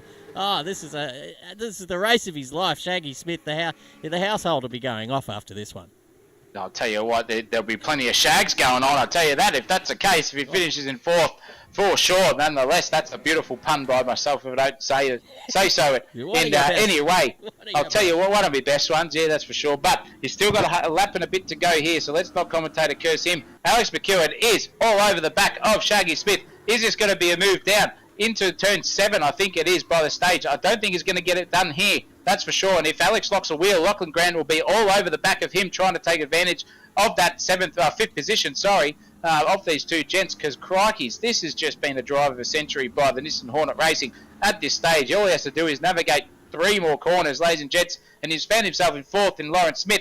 Holy cowabunga, there will be streamers, there will be bloody champagne, there will be everything happening in that scenario. But I'll tell you what, the land of the round at this page, and of this race, is Luke Newing. 7 seconds, mind you. Nick Mallow has finished in 2nd position. Scotty Garrick, Pro Sim Setter, comes home in 3rd. Is Shaggy Smith going to bag it across the line? He is. He's going to get 4th position here, ladies and gentlemen. What a defensive drive. That was 14 laps straight of defensive driving there from himself to hold 4th position. Wow. I cannot believe it. That is absolutely fantastic to see. I love your Shags. That's been great. Alex McEwen comes in 5th position. Lachlan Grant in 6th. Thomas Wilson in 7th. Matt Cotter in 8th. Now, I'll tell you what, there's 3 positions between our top 2 in the championship. That could be a points battle for this final race coming up. Brandon Pearce in 9th. Dan Jenkos in 10th. Jason McFadden in 11th position, coming back up the ARIA charts himself. Adam Betts crosses the line in 12th. And Josh Bob is just circulating now, and he will find himself in 13th for race 2. Holy cowabunga, Chris. It was... It had everything that we could possibly want in that race. certainly one for the ages, one for the record books, and I'm glad that YouTube keeps these things online forever, because we'll be going back and watching this in 20 years' time and saying, gee whiz, what about this commentary? And I guess the race was pretty good as well. Oh, mate, you cannot complain about that for a spectacle. That's for sure. This has just been absolutely fantastic to watch, and I hope that this is the trend for 2024 in the next season of V8 Supercars, because if that's anything to go by, ladies and gentlemen, you will be hanging on to your seats if you are in any position of sponsoring or supporting any of the drivers that are that close for 13 laps end on end, with battles happening everywhere. Oh, yeah, absolutely. And if we go back through the results, has Luke Newing had a win in this season yet? Could that have been his maiden win, or or is my memory just absolutely shocking? I don't think you're tripping balls here, to say the least, Chris Munro. I think you're spot on, because he has been in so many positions to win a race, and the unforced error department has just come back down on him and said, mate, we are taking you and putting you to 7th or 8th in any given Sunday for sure. So I think you're 100% right. I'm just looking here at the stats, and I cannot see Mr. Newing. He won the first race of the season. Thank you very much. Did he really? Yeah, well, Phillip Island. So I didn't have to go far through the results pages. But he did too. Yeah, look, that was a long time ago. That was at the start of the season, and it's quite possible that was his last win as well. Looking back through, we're going to say it is. But congratulations to Luke Newing on the victory there in race 2 here in Newcastle. We've got 30 seconds to go before this server shuts down, and we'll be back for race 3, which is our feature race of the evening tonight. Ladies and gents, it's a 35-lapper. We're going to have pit stops. We're going to have tyre changes. We're going to have fuel strategies. It's all going to be happening, and we've got 2 of our championship protagonists. I really want to, I guess we're gonna have the updated standings once we get back into the server for race 3. So everyone just hold on to your hats. I'm going to take a little 2-minute breather to catch my breath for what is promising to be the race of the series. To cap it all off here in 2023, it will be race 3 in just a minute.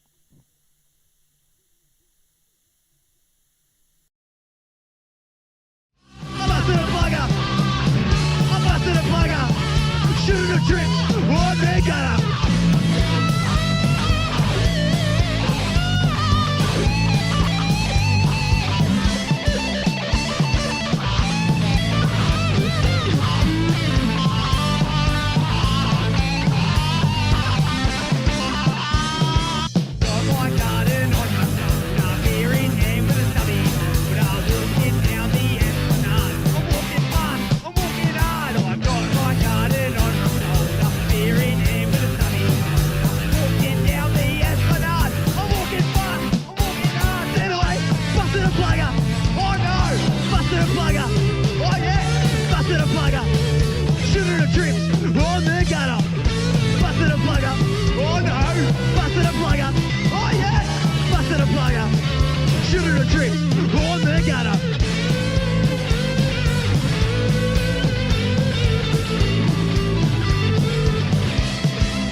We're running on borrowed time and it doesn't make sense no more.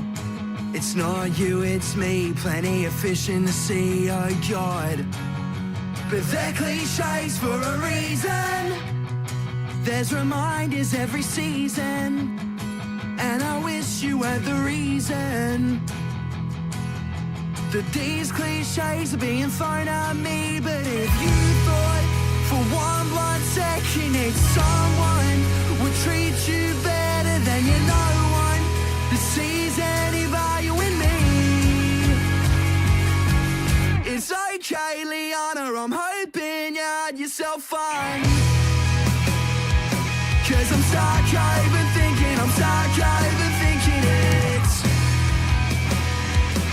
it's okay, Liana, but I'm up at 1:15.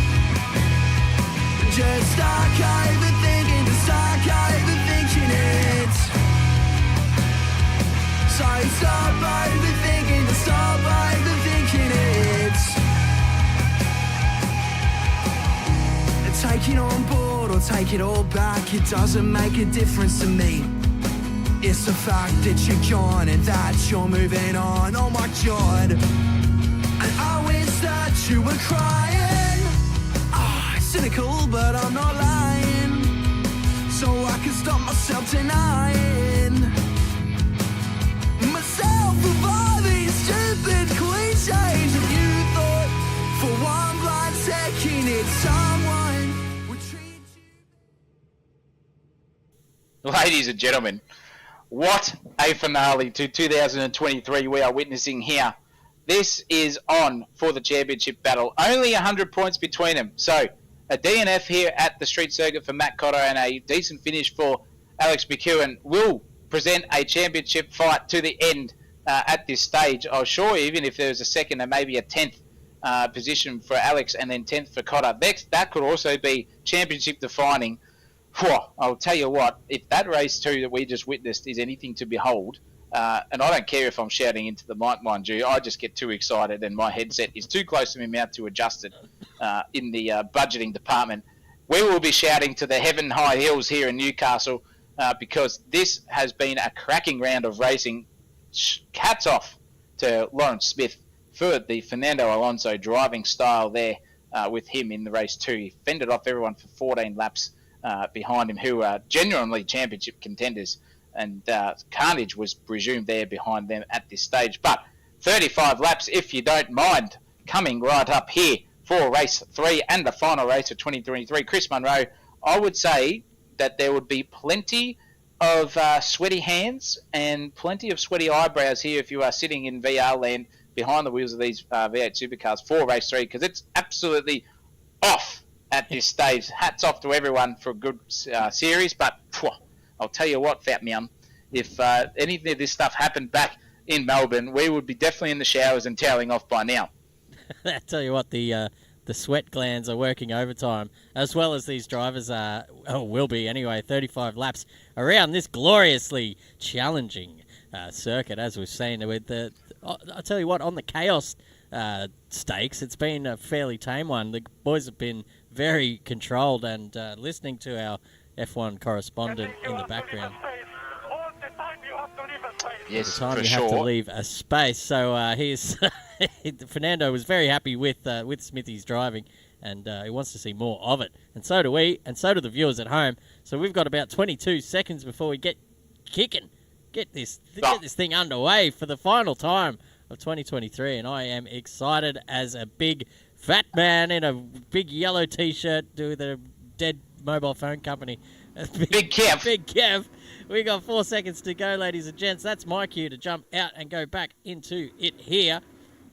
Well, lights out, and we are away and we're racing for the final time in 2023. Nick Mello gets an absolutely cracking start and will eclipse Newing on the inside. Shaggy Smith hanging it around the outside there. Contact! Newing's crunched him into the wall, and that is a domino effect going down the hill here. Everyone's trying to search for a way through. That is Dan Chenkos at the back there with a great run, but just nowhere to go because there's just nothing but V8 Supercars in front of him. Bit of server lag there as well as he falls back into the lap of, Mastered Up. Looks like McFadden just getting a bit of a touch there as well. Shaggy has got, that's his teammate off. That's Brandon Pierce. He is around, and there goes Marsden into the back of him.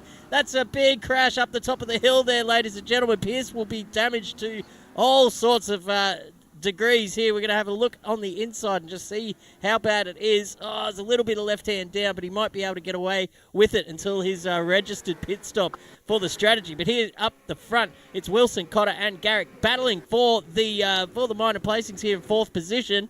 Oh, look at that. Cotter very deep under brakes, just opening up the inside for Wilson. And holy moly, what a cracking first lap, Zach O'Reilly. That's full of trials and tribulations there. Mate Lawrence Smith just got absolutely poleaxed around the outside, doing an opportunistic move, mind you, on the soft tyre.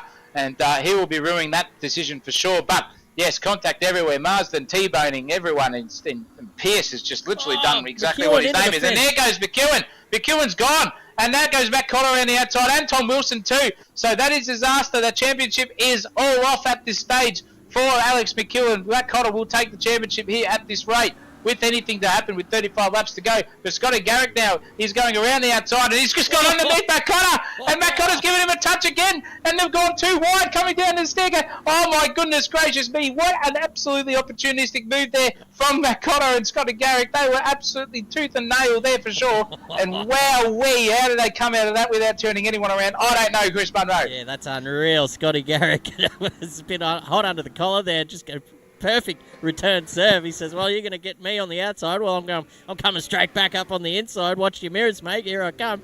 And Matt Cotter said, oh, I'll get back at you again. Deep, very deep under brake. Scotty Garrick just misses the rear of that ZB in front of him. Tommy Wilson and McEwen had to just check up as well behind to stop the carnage. But McFadden is in the background as well. He's tagged onto the back of this little battle group as well. In the meantime, Nick Mello has skipped away to a 5-point-second lead over Luke Newing after... Wow, there's McEwen into the fence again in the background. That's a big hit as well. I'd be surprised if he's not damaged there. He's not damaged, so I am surprised. Holy moly. And Mother and Goose, Jesus Christ, it's all happening here.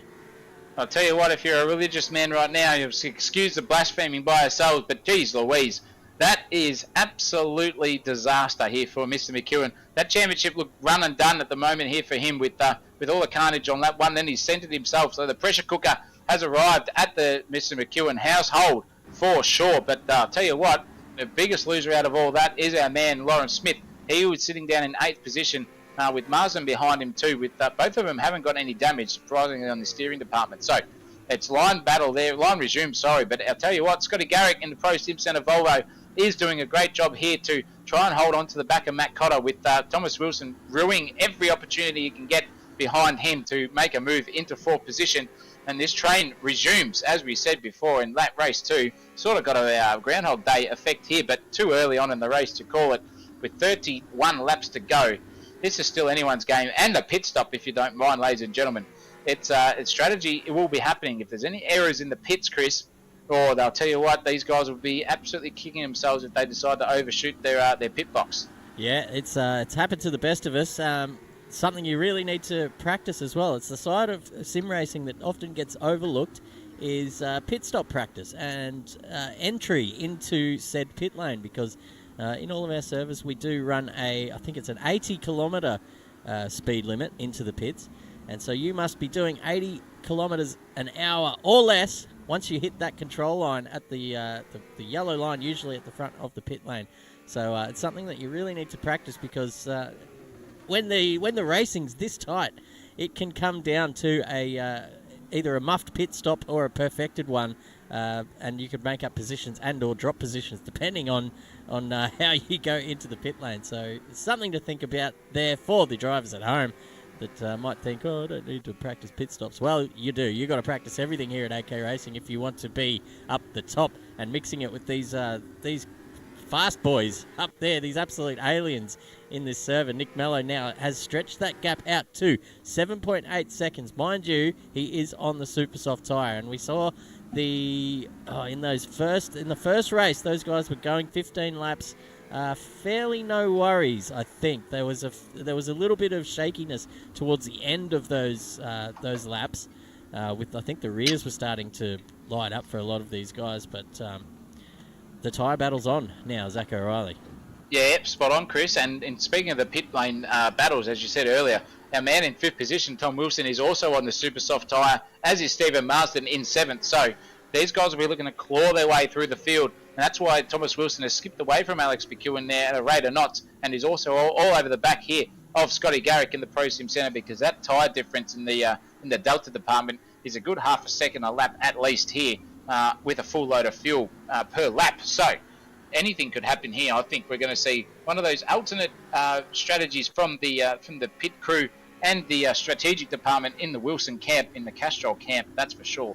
And we'll see where he ends up come to the first round of pit stops, as you say, Chris, after about 15 or so laps. They tended to look like they were having a good time, but maybe just 19 laps was too far based on race 2, everyone opting to go on the soft tyre for that race. Yeah, and we got a mixed bag of strategies here with Nick Mello on the supers, Thomas Wilson, as you said, with Marsden looking down the field, Dan Jankos as well on the super softs. The rest of the guys opting to start on the soft tyre, which it's just a testament to the tyre itself, as there is no meta strategy here, as everyone would be doing the same thing.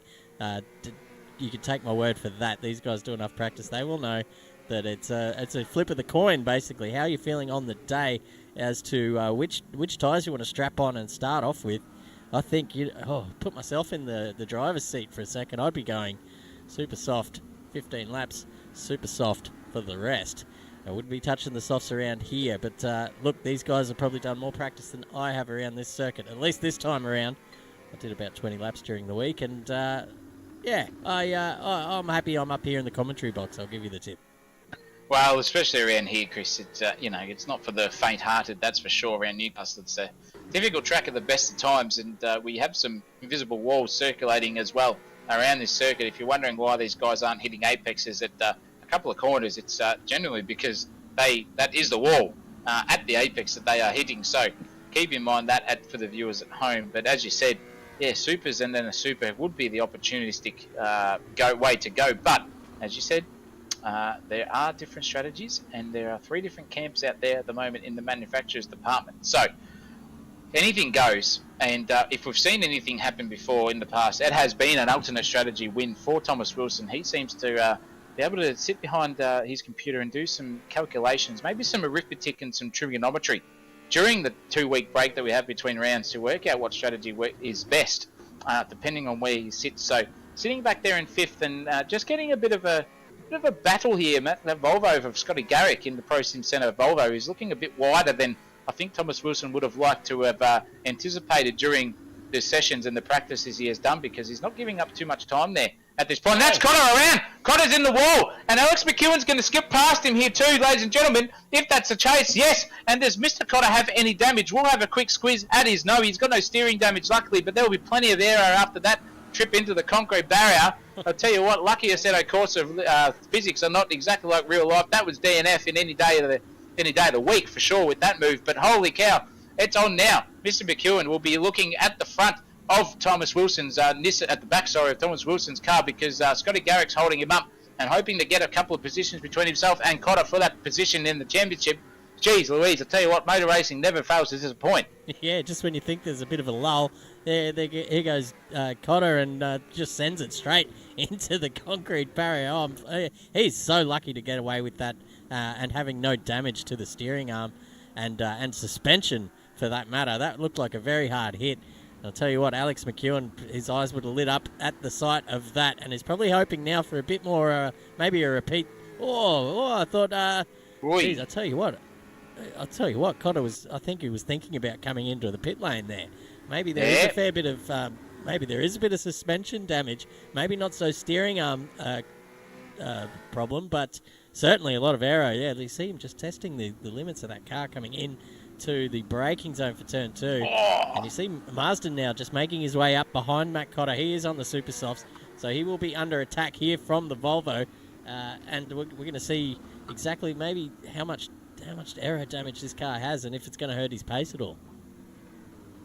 I'll tell you what, my bearded warrior friend, Alex McEwen nearly binned it himself. He nearly full-on Osama bin Laden it into the fence on turn 2 as well. So, bit of monkey see, monkey do, and in the latter effects, in the future, sort of, I would say, is the better word for it, between himself and Cotter there. But I'll tell you what, the battle up the front here between Wilson and Scotty Garrick is firing up, because Wilson's got the inside run, but that'll make him around the outside for the last corner of this circuit here. So he's not going to get the move done here, but there could be a switch back on into turn 1 and up the back straight into turn 2 if those super soft tyres allow him to do so. That is very, very good racing. He's going for the old switcheroo around the outside just to give a bit of more mirror effect, and he's just brushed the wall coming in there to Tom Wilson, but he's still got the good exit in front of him there on turn 2, and so does Scotty Garrick, mind you. But no defensive driving there from Scotty Garrick. He's just putting his eyes on the racing line, and he's going to circulate around in front of Thomas Wilson for one more lap, you would say, at this stage. But tell you what, Alex McEwen's all over the back of these guys, and is Matt Cotter too, with this all this battling up in front. Tommy Wilson just decides to take all the curb there he possibly can. Very well done, sir. I'll tell you what, those super tyres, those super soft tyres, if I can get my words right, would be getting a bit hot under the collar here at the moment, Chris Munro. Yes, certainly they are getting worked to the bone, and sitting in the dirty air of that car in front is not going to help his cause either. I think that might be some of the reason we didn't see Wilson. Couldn't see Wilson get. Oh, geez, that's contact there. Contact there, I think, between Wilson and Garrick. Wilson, I think, is trying to redress the situation, but there's just a train of cars coming up to take those positions away. Oh, Marsden! Marsden's on the outside. Tommy Wilson's coming into the pits, I think. He has had enough. He does. So that, I don't know if that counts as a redress or not, but he goes into the pit lane, and Marsden makes that position around Scott Garrick as well. So he is up into the top 5, and we've got Cotter and McEwen free to let the sandbags off and let the hair down and have a bit of a battle here with 24 laps to go here in this race. Tell you what, the shirts are off. They're on their way down to the beach at this point in time, just coming down the beach side part of the circuit, ladies and gentlemen. Seeing who's got the best abs in the business, I would say, here between Cotter and Marsden, because it's on like Donkey Kong here for sure. First time I've said that tonight, ladies and gentlemen, mind you. So just getting out of the way of the typical sayings of Zach O'Reilly. It won't be the last, but maybe for tonight. It might be the last for next year. I'll give you the mail. Matt Cotter's just hit the wall. I'm not sure what the hell's going on in that cockpit of his, but he's just riding walls like he's a skateboarder at the moment on Tony Hawk's Pro Skater 3 with that attempt at the moment. But Alex McEwen still having a bit of a battle there with his own car, as does Stephen Marsden. He nearly ran into the fence too, just behind them. He'll be wanting to get on the back here as soon as he can, because Stephen Marsden's on those super soft tyres, and they'll be giving up some life, especially in that dirty air, as you mentioned earlier, Chris. Yeah, so Thomas Wilson has come back out on the track with the set of softs. Sorry, so he's on the harder compound. Marsden absolutely banging the wall there out of turn 1. That's going to hurt his chances with. He's got Garrick up his arse here at the moment. He's deep into 2. He's gone! That's it. He's out of this of that battle at least. He's going to try and get that flick spin going and get back on the track safely. I don't think there's anyone. There's Shaggy Smith and Betts coming up to the scene now. But Marsden's long gone as well, so that's bad luck for Marsden. But look at this battle heating up here. Oh, I'll tell you what, ladies and gentlemen, Cotter versus McEwen, ZB versus VF, if you don't mind, ladies and gentlemen, the Australian Commodore versus the Peugeot, literally esque sort of ZB in Cotter. Who's going to win the battle here? In the pace department, you would say on trend would be Matt Cotter for the evening. He doesn't mind a send down here, mind you. He just got the rears locked up and still managed to keep it going. I don't know how the hell he does that. That was incredible driving. So, championship is still in favour of Matt Cotter here, if you don't mind. He will be happy sitting behind here. No risks need to be taken so far, gents.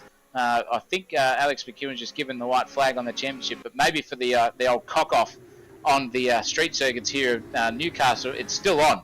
So, for sure, we will be watching these guys around a couple more laps, as it's the closest battle on track, Chris Munro, at this stage. And it is your 2 fastest drivers of the season, mind you, at this point in time. They might not be looking like it on track tonight, but these guys have been absolutely on like I would say, a light in a jail cell at 3 a.m. And you don't want that happening too often if you're one of those people. Not speaking from experience, mind you, but I would say that this is very frightening for Alex McEwen.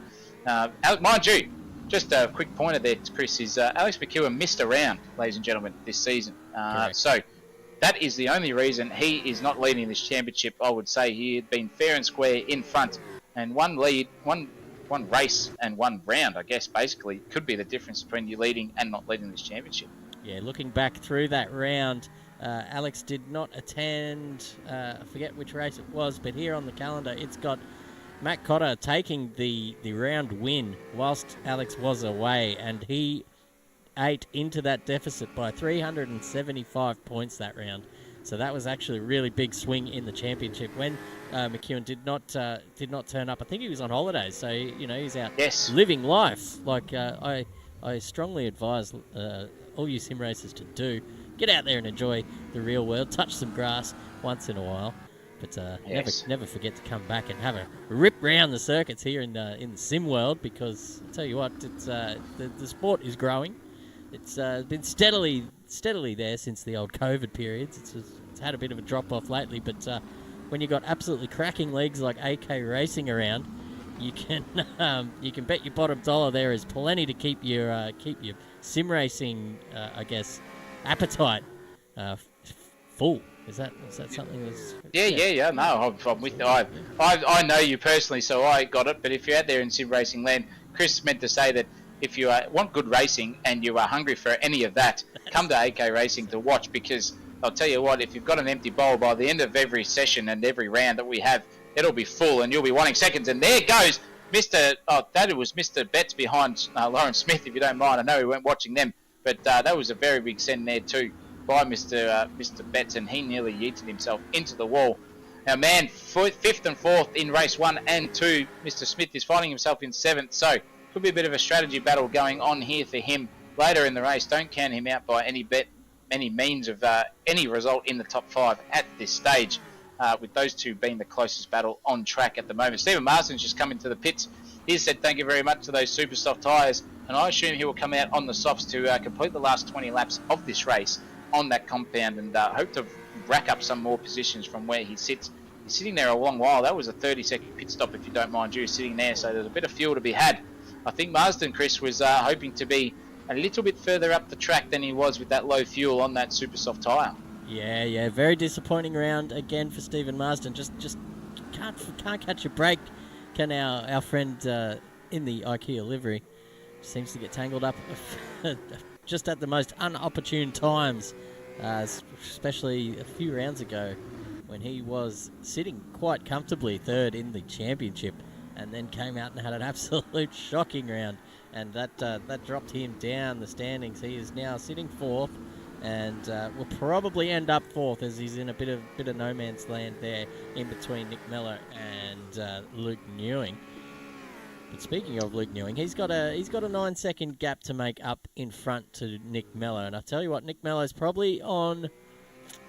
His last lap was a 1:11.7, so it's getting into the, I guess the tyres are stuffed. Yes. And so we might actually see a move here from the Project 4 garage to get a new set of tyres out ready for when this car comes in. We might see it this lap, we might see it the next, but it won't be far off indeed. I think this could be it. No, he goes around for another go. And why not? The last lap was an 11.8, so he hasn't had a big drop-off yet, but his best lap was a 1:10 flat. So he's about 1.8 seconds slower per lap now than he was at the start of this race. And Luke Newing's last lap was an 11.2, so he's 0.6 quicker on that last time around. Yeah, very well pointed out there, Chris. And I'll tell you what, speaking of matching times to each other, 3rd and 4th position here, Alex McEwen versus Matt Cotter. 11.5, mind you, for Matt Cotter, and then at 11.6 for Mr. McEwen. There is nothing in it between these two. They are literally following each other around at this stage. The headlights blazing on Matt Cotter's ZB for sure, just trying to give every bit of distraction he can to Alex McEwen.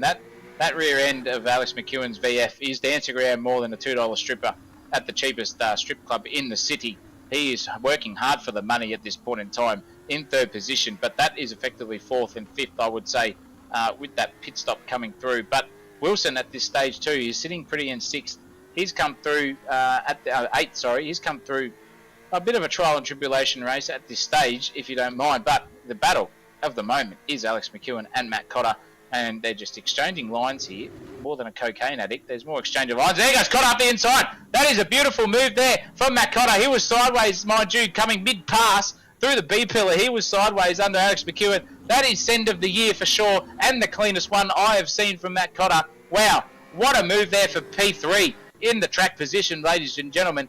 I have not seen anything like that this season from Matt Cotter for a viable position, as out comes in front.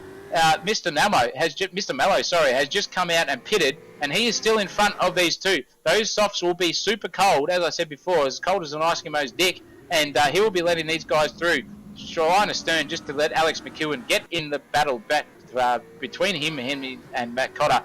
Nick Mello is Alex McEwen's teammate, if you don't mind me saying. So, bit of strategic play there. Nick Mello won't mind just sitting back here and letting them all go past, as he was, you might as well just say, in no man's land up there in front, mind you, by the time he pitted. So, a very, very good strategic option there for Nick Mello to just get out of the way let everyone else fight their own battles, and don't worry, son, you guys will be coming into the pits any moment, and I'll be skipping past you down the road.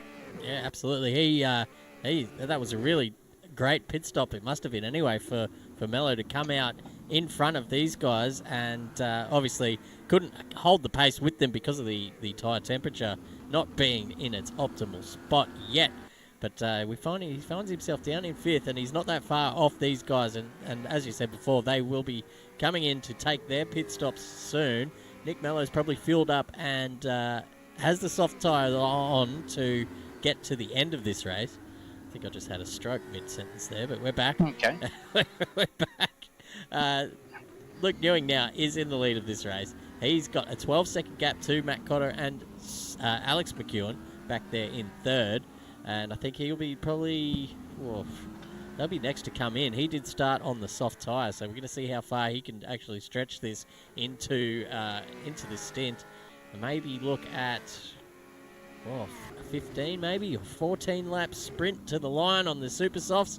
It's all happening here on AK Racing, ladies and gentlemen. It's the final time we're going around this year. We're all going to go into the Christmas period with a well-deserved break, and I think it's going to be good. Oh, good's an understatement, I reckon. These drivers here at the moment, they've been sweating like bullets for the last probably 4 rounds, I would say. Some very difficult tracks, some very difficult circumstances per track. Literally brought upon them thanks to our excellent track modders in the public download land, just giving us some upside down curbs and some invisible walls, and grass as slippery as a bloody elm tree. Like, I just don't know how the hell all this works. But in saying that, ladies and gentlemen, a well-deserved break for anyone on track coming up in the Christmas break. We wish you all in viewer land a happy Christmas and a happy New Year. And if you aren't into Christmas for religious sakes, a well-deserved celebration day coming up for you guys, nonetheless. But Festivus. I would say, Festimus. That's a very good word to say. Festivus for the rest of us. Yeah, I'll tell you what, the Queenslander slang is outdoing the Victorian slang tonight, ladies and gentlemen, in the pun department for sure. As we see at the moment, bit of battling going on here at the back. I think Lauren Smith just got past Shaggy Smith, or is at the timing tower doing funny things? I don't know. But that was a good battle there too. But still, as we see, we've got line of stern here for 3 cars. We've got Matt Cotter, Alex McEwen and Scotty Garrick all within a second of each other on this track at this point in time, with just under 2/3 of a way through this race. And it's still anyone's go, because there's still some pit stops to be had, if you don't mind, for these guys here that we are watching on track. So I would say there's going to be a fair bit of a pit stop battle. Who's got the least amount of fuel on board at this point in time, or who's got the most to make the quickest pit stop possible for a soft or a super soft sprint to the end? Yeah, I'd say they're getting into the realms of super soft to the end now, with only 14 laps remaining. The top 4 are still yet to pit, so we're going to see them come in, and I think whoever blinks first will be the one to take the undercut on, because I reckon the undercut is the way to go right now. The next person to dive in the pits will come out with a brand new set of super softs on, and depending on how good they can hook up that out lap, they might find themselves 2 seconds up down the road on the guys they're battling now. So if I was maybe Alex McEwen, he's a smart racer. He's probably done all these sums as well. You might find he'll be the next one to come into the pits and chuck those super softs on. And then the longer you run on the soft, you're just sitting duck dead in the water. But I can't wait till they all start to come in, as I suspect. So surely one of them come in. No, oh gee whiz, no comments from the super coach this time. They're not going to take my advice. I'll tell you what, if there's any advice to take, ladies and gentlemen, it is Chris Munro's. I've been a victim to some undercuts in the Nissan Ultima days, but I have decided in the Mercedes days to get him a couple of times, as you would see in the race wins section here in AK Racing. I have come up to the plate and resulted myself where it needs to be. Unfortunately, my driving styles have been controversial at some point during the last season, which gave me the championship battle to second place, all due to penalty points from the stewards department, mind you. So I'll cop that. But at this point in time, I tell you what, it is all equal here in the commentary box. We love everything, every action that we call, every moment, every trial and tribulation on circuit here at AK Racing for sure. And it's going to be another one of those races, I feel, where we are just in that lull, Chris. Yep. And, with 12 to go, and pit stops still to be had here with third, fourth, and fifth. And second, second, third, fourth, and fifth. Oh, no, not fifth. Mr. Mellow's already pitted. Second, third, and fourth, if I can get it right for the third fucking time in a row. Jesus H. Christ. It's anyone's game. And there goes Cotter. He's in the fence. He's done. That Chris Munro, you couldn't have called it any better myself. That surely is steering damage. If not, I don't know how the freaking hell that has happened. Matt Cotter's got some damage hacks on here. I reckon he's got damageoff.exe on his computer. I don't know how the hell that thing is still pointing straight at this point in time. 2 massive hits into each wall, if you don't mind, and the rear end too. I said in briefing, Chris, that if Chris Munro had shares in Holden spare parts, he would be the leader in rear taillights, because his taillights smack the end of every racetrack we hit at some stage. But that is incredible. But he's still given up position there at this point. Scotty Garrick and Alex McEwen have gone past him. Holy jeez, if you don't want to get a closer championship battle, that'll be rattling that Cotter in his head. This could be a pit stop error coming up if that psyche is still apparent when it comes to the do or die point. And up the inside, who's that? Mick Mallow? No, he's just decided to stick around for a second there, ladies and gentlemen. Who's going to blink first, Chris? As you said, the undercut's powerful. My geez, it's just going to be one of those days. And in comes Cotter. Cotter is into the pits. He has blinked first after that blink of an eye that he rued for a 2-second interval there. So, will this have an effect on Alex McEwen's position on track at this stage? He's coming up to lap markers in Dan Jenkos, so he will be wanting to get past him quick smart without any delta being, I guess, taken away from him at this rate. I'll tell you what, it's going to be interesting in a lap or two, Chris. Where is Cotter going to come out in accordance to Alex McEwen? Well, he's going to come out and he's going to have these fresh tyres straight away. So he's already moving, ladies and gents, and he will have pretty good grip for the next couple of laps. Whereas the guys he was racing against here are not only on an old set of softs, but they are somewhat in a battle here, because Scotty Garrick's made that gap down to about half a second. He's probably got McEwen looking in his mirrors. You can see that that black and purple Pro Sim Centre Volvo just looming large in the rearview mirror there. Nick Mello, however, he gets right close to the back of that Volvo as well. Luke Newing has come out on the Super Softs, mind you, and he is effectively in second position in this race here. And look, he's got, okay, here comes McEwen is in and Garrick is in. Now, where are they going to come out in relation to Matt Cotter? We're going to see these guys battle it out too, because Luke Newing, I think, has come hard with an absolute brilliant stroke of strategy genius coming out on the Super Softs, whereas Nick Mello has come out on the Softs. Where are McEwen? Garrick's still in the pits. There's McEwen. He's got stuck behind McFadden there on the way out. And there you go. The undercut is strong. I said it. The comments from the Super Coach stand true. Absolutely. Couldn't have called it better at the moment, Chris Munro. That is now one lap of a better tyre for Alex McEwen. Could this come down to the final stage of this race? Because that is a fair gap there between himself and Matt Cotter. Already nearly 2 seconds, mind you. And they will line astern when Cotter came into the pit. So, I'll tell you what, who's going to be the quickest here? If anything that goes by the pace delta, these two are neck and neck in Matt Cotter and Alex McEwen in the pace department. So if that gap comes down, it is only going to be for anyone's bet that Matt Cotter makes a mistake at some stage, I would say, for Alex McEwen to get in front of Matt Cotter. So now we have the effective lead of the race here. Will be Nick Mello, because he's got past Luke Newing. Luke Newing's on the Super Softs, mind you. So this is still a good battle here to the end. It is all spiced up. As I said, a bit of a lull in proceedings has just turned into an absolute festival of cocaine, ketamine, drugs, whatever you want, alcohol, all the lot, ladies and gentlemen. You've got the hamburger here at Newcastle Raceway with AK Racing for the final round of the Season 10 in 2023. The hamburger with the lot. But listen, our bodies are temples up here in the AK Racing commentary box, so I wouldn't know anything about that sort of stuff. But what I do know is that Luke Newing's all over the back of Nick Mello now with those brand new Super Softs. That is a little bit of a touch there, and that Mello's just lost the arse end. Maybe a little touch on the wall on the way out, but Newing just gets off the throttle, lets him play on, which is good.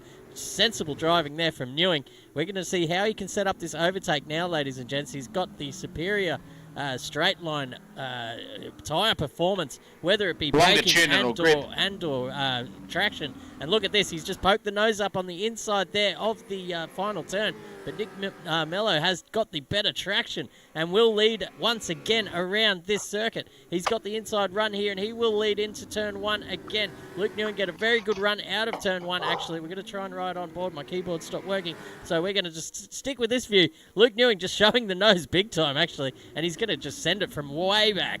Oh, gee whiz, that's close on the rear quarter panel of Mello's car, I tell you what. I'll tell you what, Bill Laurie, eat your heart out. That was a massive nose to stick underneath there, for sure. Nearly got him all for money, for sure, in that move. But it's still line astern here, and you can see on the back of Luke Newing. Luke Newing. Oh, no, there's contact! That was contact between Mello and Newing. Newing literally was just a sitting duck there because Mello ran wide and lost the arse end coming into that corner there. And there was a bit of a love tap there, for sure, saying, I'm still here, son. Don't worry about me. I've got the lateral and longitudinal grip advantage over you, and I'm going to cut up the inside. And that is absolutely not on. That is cutting and track limits there, ladies and gentlemen. And there's been a resumption of proceedings. That was opportunistic there from Mr. Newing, if you don't mind. I'll tell you what, this is a run here now. Around the outside, we'll go Mr. Newing. Will he get the whole shot? He won't, because there is too much of a gap there. He will slot in behind Nick Mello there again. Those super soft tyres are nearly at their use-by date, I would say, for the pace department. And I'll tell you what, Shaggy Smith is just sitting behind here, guys, going, look, you guys have a look here. I'm just going to pull out of this battle. But if you guys stuff up and into the wall, I'm going to go past you and unlap myself somehow. But the battle of the day at this point is for the lead. I'll tell you what, it is just on at the moment. Yeah. I think Newing's just getting a little hot on under the collar, bit of the red mist descending with that cheeky little move down into the final turn. Oh wow, he really just makes a beeline for that apex. Whether that car in front knows he's there or not, we're going to find out. They're going to resume proceedings, as you said so beautifully there, Zach O'Reilly, down the hill, down into the braking zone here at the hairpin. The bottom of the hill. He's a bit too far back to make a send out of it, but he will make up the ground. Mello has locked him up, and this will invite Newing to at least get right back underneath the rear wing, and that's what he does, ladies and gentlemen. Now we've got the final turn, and he's really got that hooked up there. We've got great traction. He does have the run, but he's going to run out of road this time around with Nick Mello just going on the defensive line there, right up to the left-hand side of the wall, dipping it into turn 1, and they both get through safely, but just cannot get the traction down Luke Newing to get any sort of run on Nick Mello at this point. Oh, I'll tell you what, I said it before, you want battling, you got everything, you come with an empty bowl, you're going to be full by the end of the race.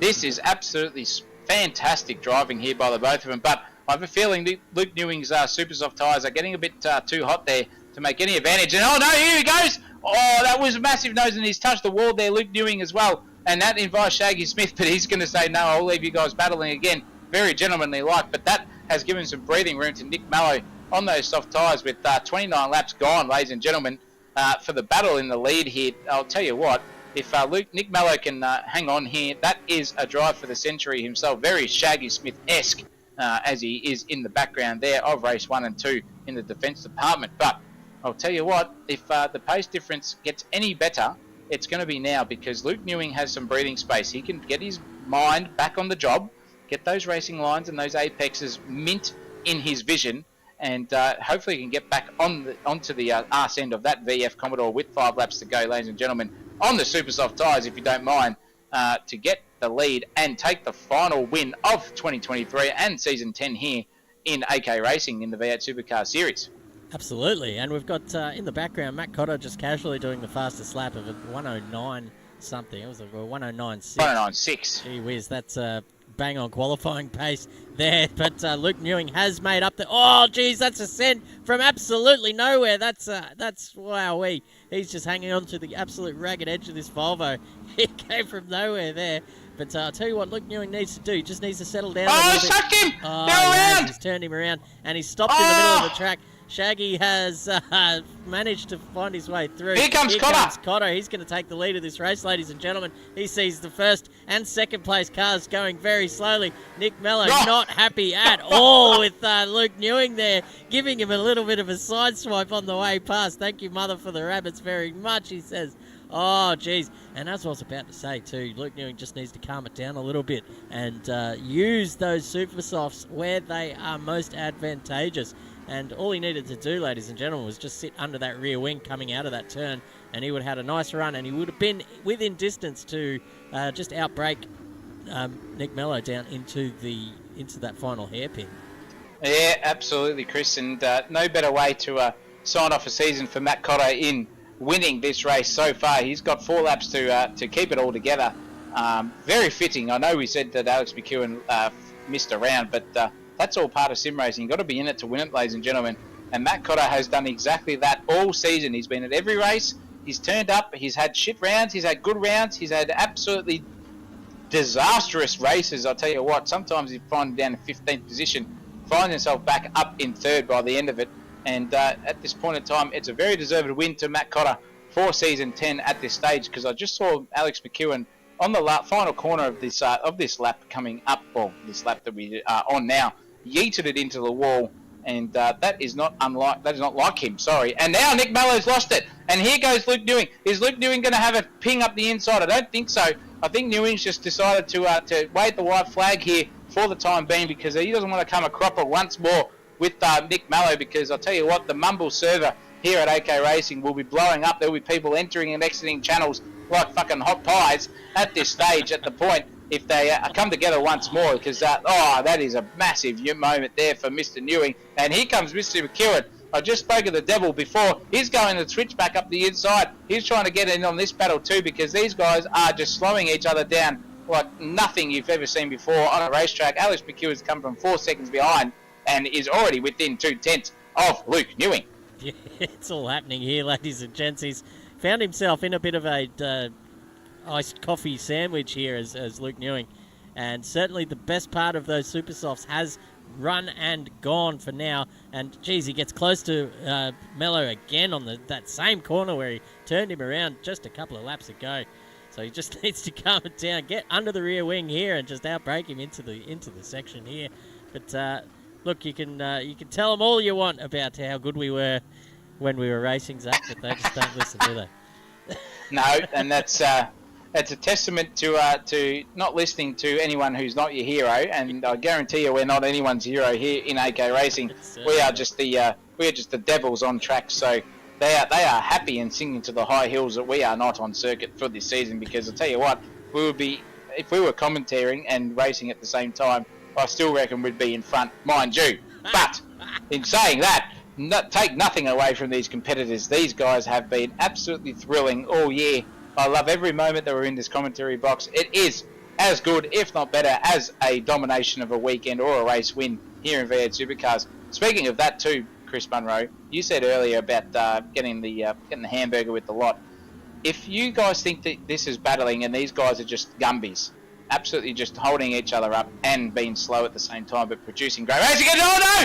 And there goes Nick Mello. Luke Newing. He's gone straight around and he's been tagged by Alex McEwen. Oh my goodness gracious me! I'll tell you what, the Swedes will be in the house of the Australian Mumble for sure at the end of the race. Not happy whatsoever. Oh. That is a return serve, and that is Luke Newing gone all the way from 3rd, basically down to 6th in a corner. Holy shit! I'll tell you what. In the fair dinkum department, Chris, that was unfair. And, I just can't believe I've just watched that. As I was complimenting the drivers, saying they're not Gumbies, that was 100% a Gumby move there from Mr. McEwen. I'm sorry, my friend, but that was shocking. Maybe a bit of team orders there from Project 4 Garage from what happened to Nick Mello only a few laps ago. But here we have Scott Garrick just making his way up past Thomas Wilson for a top 4 finish here. He's got 12 seconds up the road to Alex McEwen, so he's going to have to be happy with 4th position, as that's as high as he's going to get tonight. But that is a fantastic drive there from Scott Garrick all season long, really. Give him a rap, give Pro Sim Center a rap, and get around their Discord. Do fun little races during the week and some big things happening next year, ladies and gentlemen. Yeah, absolutely. They've got some massive things happening in the karting department, ladies and gentlemen, on Assetto Corsa. They have Pro Sim Center have basically laser scan tracks of every single track they put up on their own Discord. It is a Patreon subscription, but I'll tell you what, it is well worth it. 458,000% to get involved in any of the things that they offer here at Pro Sim Centre. So well done to Scotty Garrick. That's been a really good drive by him tonight. Probably the drive of the season, I would say, for himself here in Pro Sim Centre. That's not to be given any discredit for his basically his performance for the whole season. In saying that, he's basically had a second crack this year in the Volvo and found some pace, which is good to see, mind you. But I'll tell you what, the battle at the moment, Chris, is Alex on the back of his teammate, Nick Mello. That is absolutely going to be a championship fighting, basically a team cock-off, I would say. Who's got the biggest slong? Who can having it 6 inches from the ground at the end of the race, mind you, because there is a super soft tyre on Alex McEwen and a soft tyre for Nick Mello. So the pace deficit here is relative for sure and in favour of Alex McEwen. But I'll have to say, it's the final lap of the race, and this is Matt Cotter now coming around the final corner of 2023 as an absolute champion. He will take the crown of 2023 V8 Supercars, and he will drop the little burnout on the line as well. Congratulations to Matt Cotter. He's been the fastest all season long. Let's see those doughies now. Look at him go, light up those rear wheels. Congratulations to him. Whoa, Project 4 coming up across the line very fast, almost collecting him as well. But, geez, he's been unstoppable again this season. Excellent job from Matt Cotter in centre defend. Torpedo Motorsports for sure. And he just does the old write the car off at the end of the season with that donut. Well deserved, Matt Cotter. Congratulations. I cannot speak highly of you myself, being a competitor with myself and Chris Munro when we have been racing. It is never a shy moment. We always sweat fucking bullets when you're around. I'll give you the hot tip, Matthew, as you are one of the most aggressive but also the fairest drivers on the track at any given time. Well done to being champion for Season 10 here in V8 Supercars and for the final half of Season 2023. And in saying that, I'll tell you what, hats off to Alex McEwen for getting the second position, or the first loser if you're a dead heart racer. If you're first, you're last, Ricky Bobby style. But Alex McEwen comes through in second position for the championship, third in this final race. Nick Mallow, his teammate, in front, mind you, only beat him by a tenth of a second. And that is a great result for Project 4. They will take out the championship battle in the teams department for sure. Scotty Garrick coming home in fourth, doing some last donut sessions on stream here for everyone himself at the Newcastle circuit, just hitting every wall he possibly can. So he's riding off that Volvo for the end of the year. Tommy Wilson, surprise package for the season, Chris. I would have to put the vote in for him. He has been the dark horse this whole year, just been an absolute belter on track when we have seen him at his best. Luke Newing in the Swedish Meatballs, just coming home in sixth. That is a guy who has the pace, but the consistency department needs some work for next year. But we will see him up and about for sure. Stephen Marsden, our Flat Pack Racing dear friend and a friend of the commentary team, has done excellently this whole season. Well done to you, sir, coming home in seventh. I'm sure that'll be fourth in the championship. Best performance of his life overall in the championship. Adam Betts in eighth position. Lawrence Smith coming home in ninth. That is a great performance from him tonight. He said to me he was shaking, Chris, after race 1 and 2 with a fourth and a fifth. What a champion he has been in the defence department tonight. And Brian McFadden's cousin has finished in the top 10. I'll tell you what, ladies and gentlemen, there has been some incentivisation there from Mike Yaditsky for sure, from his grave, saying, Brian, get yourself in the top 10, son. You're better than that. And Brian McFadden's cousin in Jason McFadden has delivered that for the final race of 2023. Dan Chengot's in 11th. Brandon Pierce in 12th. Josh Bob, DNFing, and Bradsky Turby and Lachlan Costa rounding out our 15th for the final race of 2023. Chris Munro, take it away. I've got no breath. Yeah, that was a cracking season to commentate on, and it all came down to the wire with a fair few walls getting tapped along the way. We've had to put it in the Zach O'Reilly way. We've had trials, we've had tribulations, we've had this, we've had that, we've had pace, we've had hamburgers, we've had people binning it, we've had people winning it. Tell you what, if it was a VB commercial, I would have had all of that and got the thirst. And a matter of fact, I've got one now. Oh, Brian, Joe, I tell you what. And that's yeah, totally very, unrehearsed, very well. I'll give you the tip.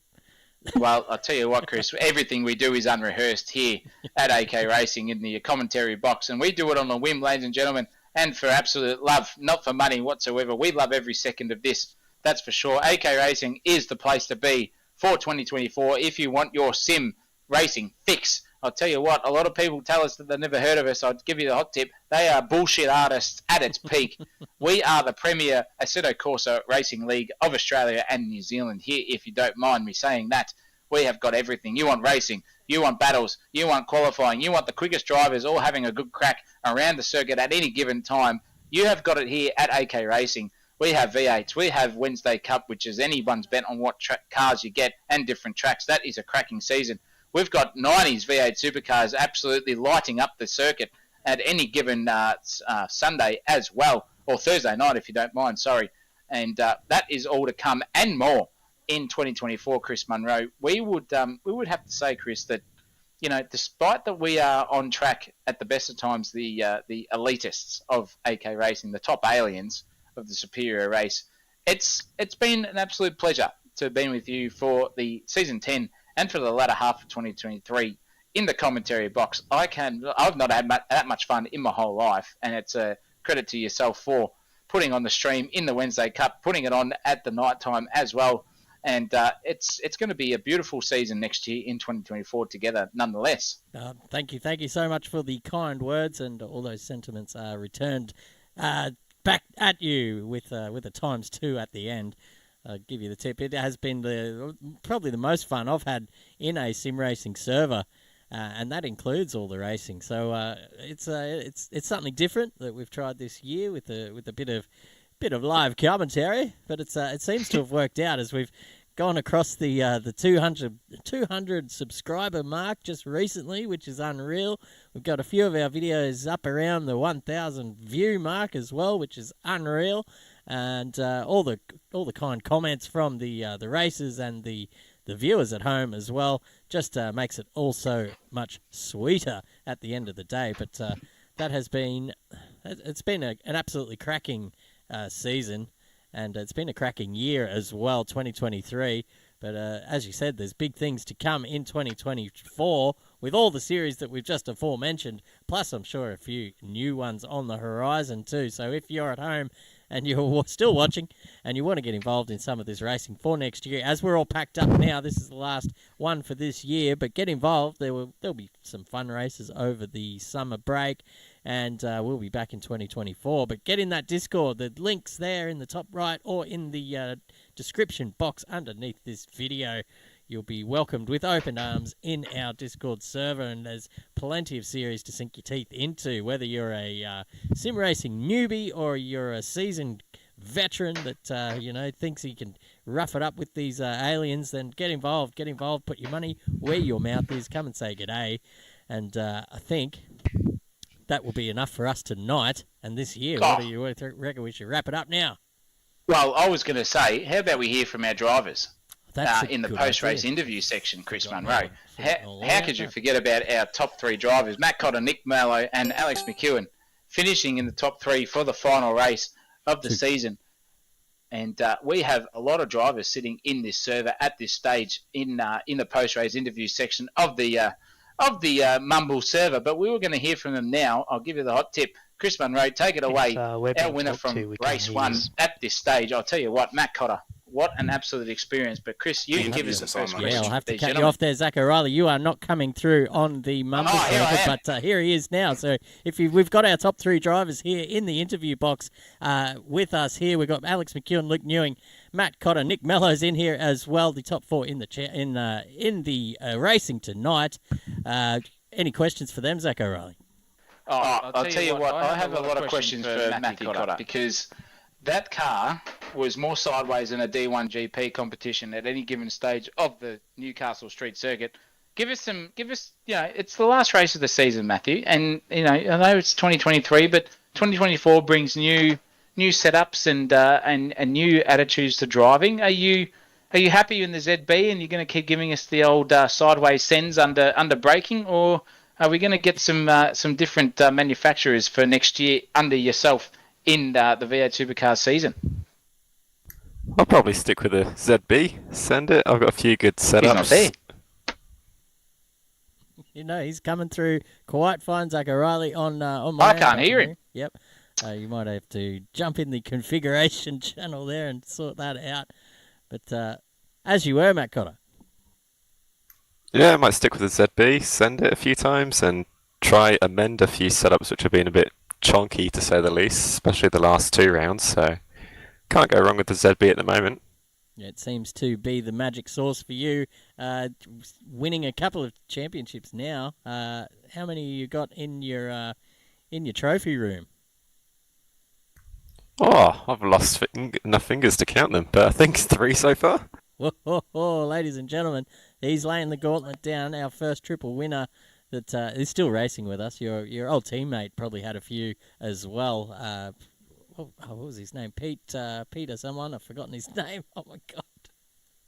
Peter Reed, yeah, he had a few to his name as well, so that was good. Peter Reed, if you're listening out there in YouTube land, get back in the server. We need your expertise. We need someone to run down this guy for next season.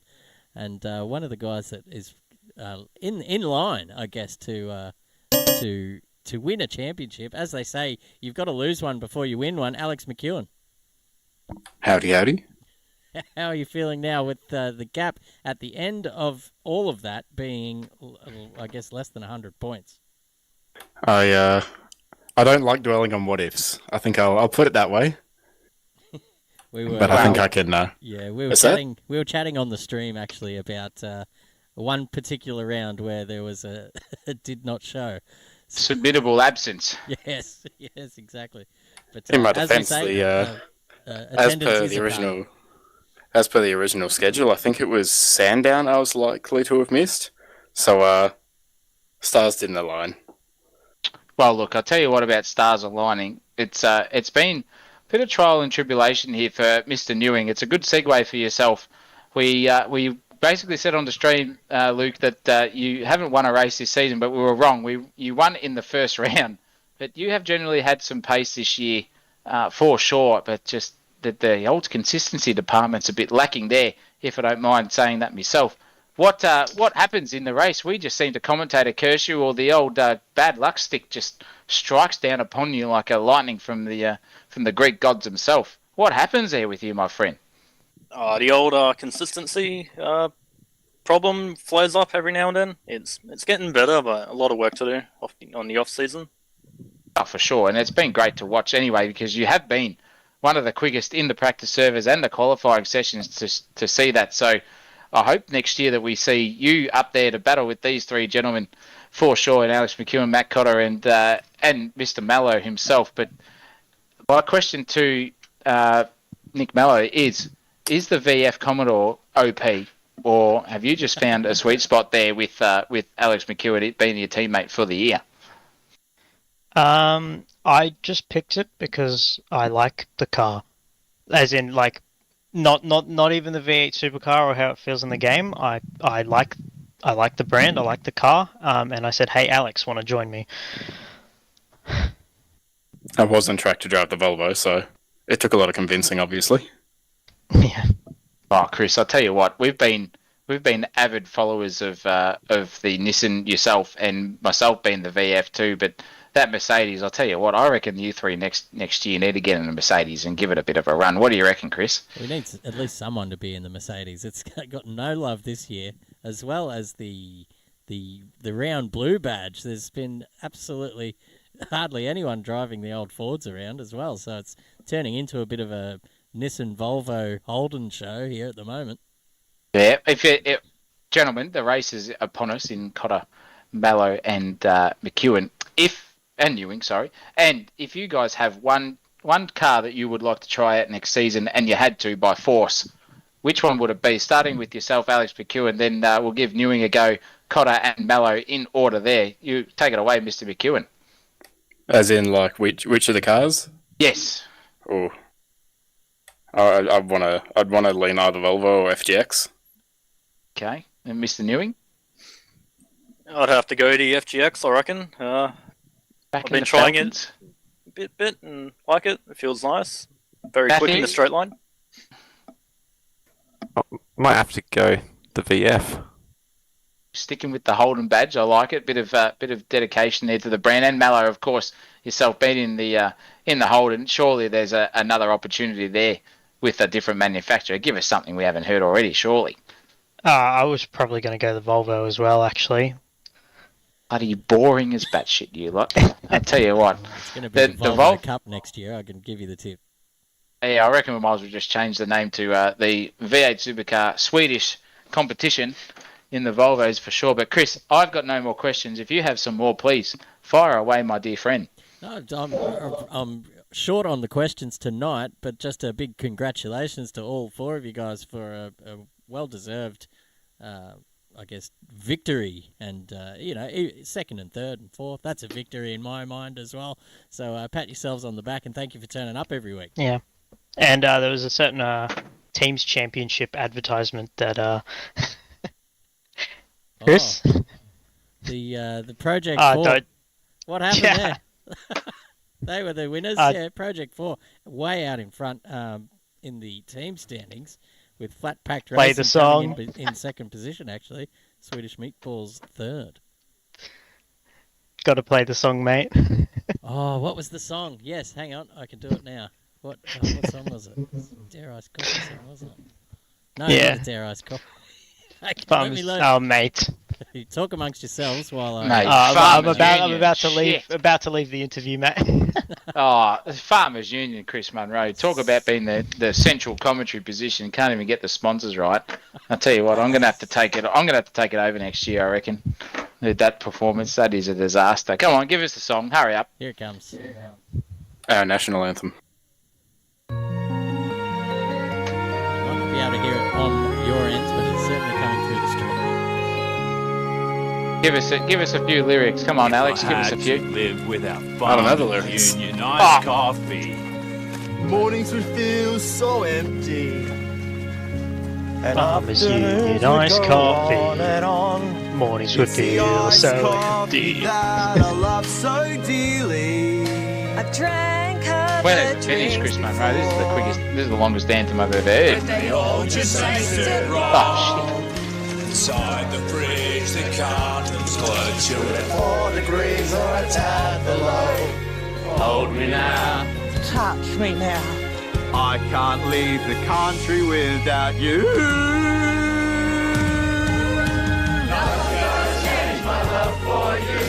I made this carton holder with some cardboard and glue. One thing you can be sure of, Farmers Union iced coffee's all I love. Nothing's gonna change my love for you.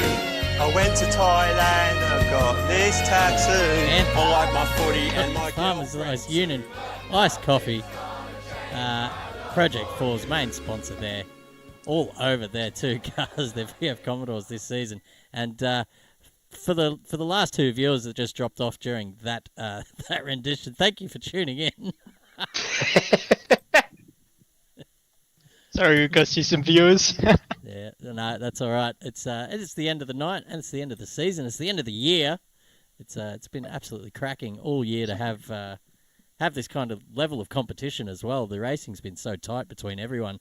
Like the qualifying session today was absolutely unreal. I think the top four were within 700ths of each other, which is just unheard of.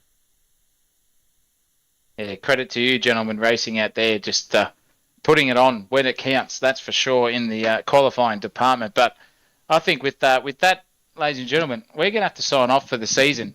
And it's been a cracking 2023. Trials and tribulations everywhere on the racing department and also in AK Racing itself. It's been fantastic to be with everyone here and also us at AK Racing. I don't care if any of you viewers are not listening. This will come back on the stream. We thank you, competitors at AK Racing, for being here at every single V8 Supercar round that we have commentated this year. It has been a pleasure to watch, and to tell you what, it is, as Chris said, more exciting than being on track at this stage. But also a big congratulations to our championship winner, Matthew Cotter. Dominated the whole year. You have to be in it to win it, son. You've done so. Alex McEwen, beautiful job to come through in second place there too, as our runner-up champion for season 10 and 2023. I'll tell you what, Chris, I have still been myself in Zach O'Reilly. I don't know where I've been sometimes. I think sometimes I delve into the Ray Warren and the Darryl Eastlake sort of esque sometimes when I speak, but it has been a pleasure to be with you in the commentary box this season. It's been one of the best times I've had in sim racing. Right back at you, my friend, and hopefully there'll be more streams to come in 2024 where we're onwards to bigger and better racing. I'll tell you what, you can't get much better than it was today, but there'll be more of that to come around the channel. So everyone out there, thank you very much for tuning in this year. I think we're going to sign it off now. So everyone, take it easy out there on the roads in the silly season time. Don't have too many beers, and if you do, don't get behind the wheel. That's just crazy stuff. But that doesn't count for sim racing. I think we need to do a couple of races where it's a mandatory 10 beer, I guess, audition to get in. You got to have 10, otherwise you're not allowed on track. But that's enough shit talking from us. I am Chris Munro. He is still Zach O'Reilly after all this time. And we'll be back in 2024. We'll see you all then.